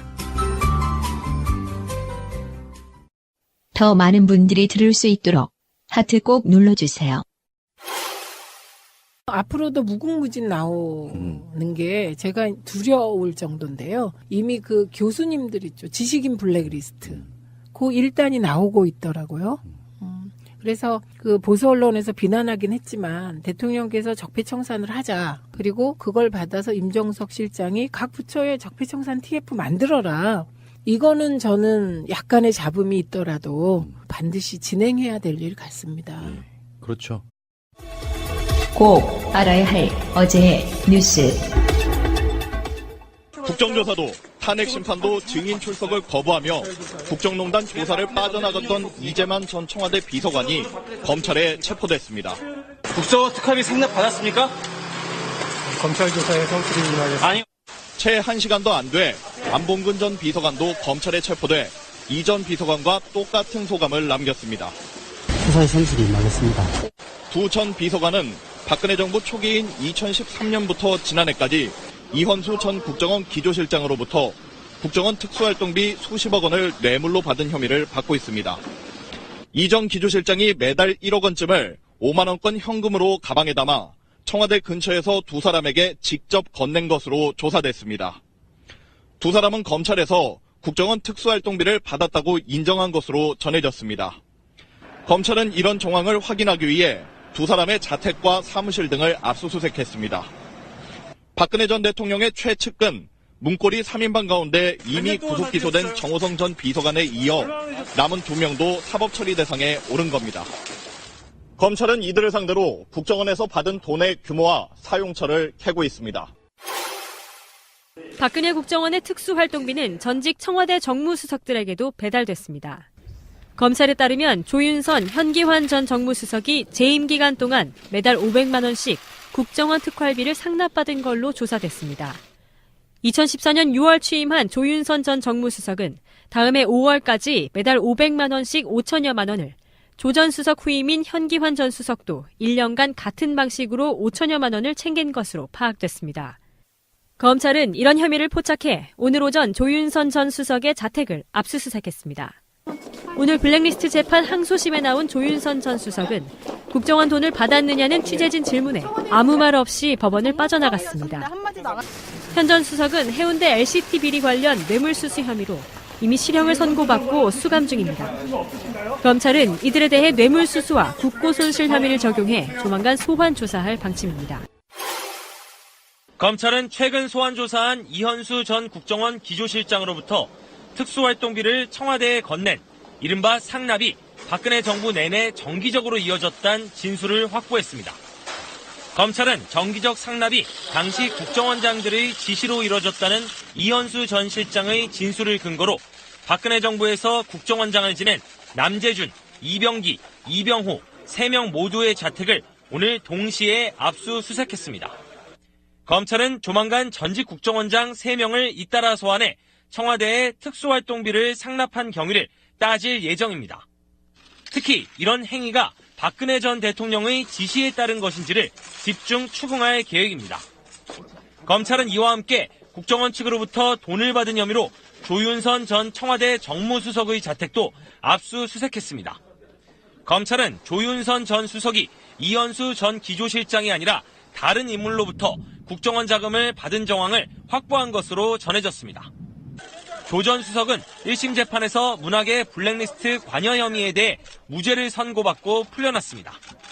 하지만 조윤선 전 수석은 이른바 화이트리스트 연루 혐의로 수사 대상에 오른 데다 이번에 국정원 돈 수수 혐의까지 받게 되면서 조만간 또다시 검찰에 불려와 조사를 받게 될 전망입니다. 사단법인 복지국가 소사이어티가 창립 10주년을 맞았습니다.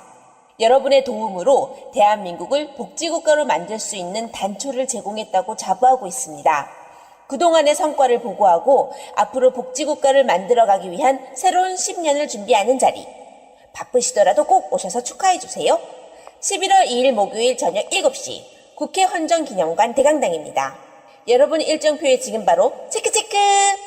복지국가 소사이어티 창립 10주년 기념 행사 꼭 저희와 함께 해주세요. 감사합니다. 방송 중간에 좋아요를 눌러주시면 새날팀들에게 큰 힘이 됩니다. 미리 감사합니다. 세이나. 트위터가 진짜 언론입니다. 걸어다니는 정치백과사전 디테일의 제왕 최민희 의원과 깨먹는 시간. 우리 미니 하고 싶은 말 다 해. 미니미니 22번째 시간입니다. 오늘 화장 예쁘게 하고 오셨습니다. 최민희 의원님. 안녕하세요. 반갑습니다. 일땐 다소곳하게. 네. 편집하려면 해라. 그게 지난주에 네. 그거 나갔어. 나가죠. 거기 재밌는데 그걸 왜 넣쳐요, 제가. 자, 최민희 의원님의 동반자십니다. 동반자? 같이 다니시잖아요. 동반하잖아요. 동반. 동반자는 보통 동반자는 너무 과하지 않아, 그치? 좀 모닝도 보시고. 모닝 모시는 거지. 동반하고. 처음부터 말꼬리 잡기 좋았어요. 예. 근데요, 기대하겠습니다. 예, 오늘 제가요, 정봉주 전 의원하고 옛날에 이제 말지에서 같이 일을 했는데, 정봉주 의원하고 이제 다시 만나서 25년 만에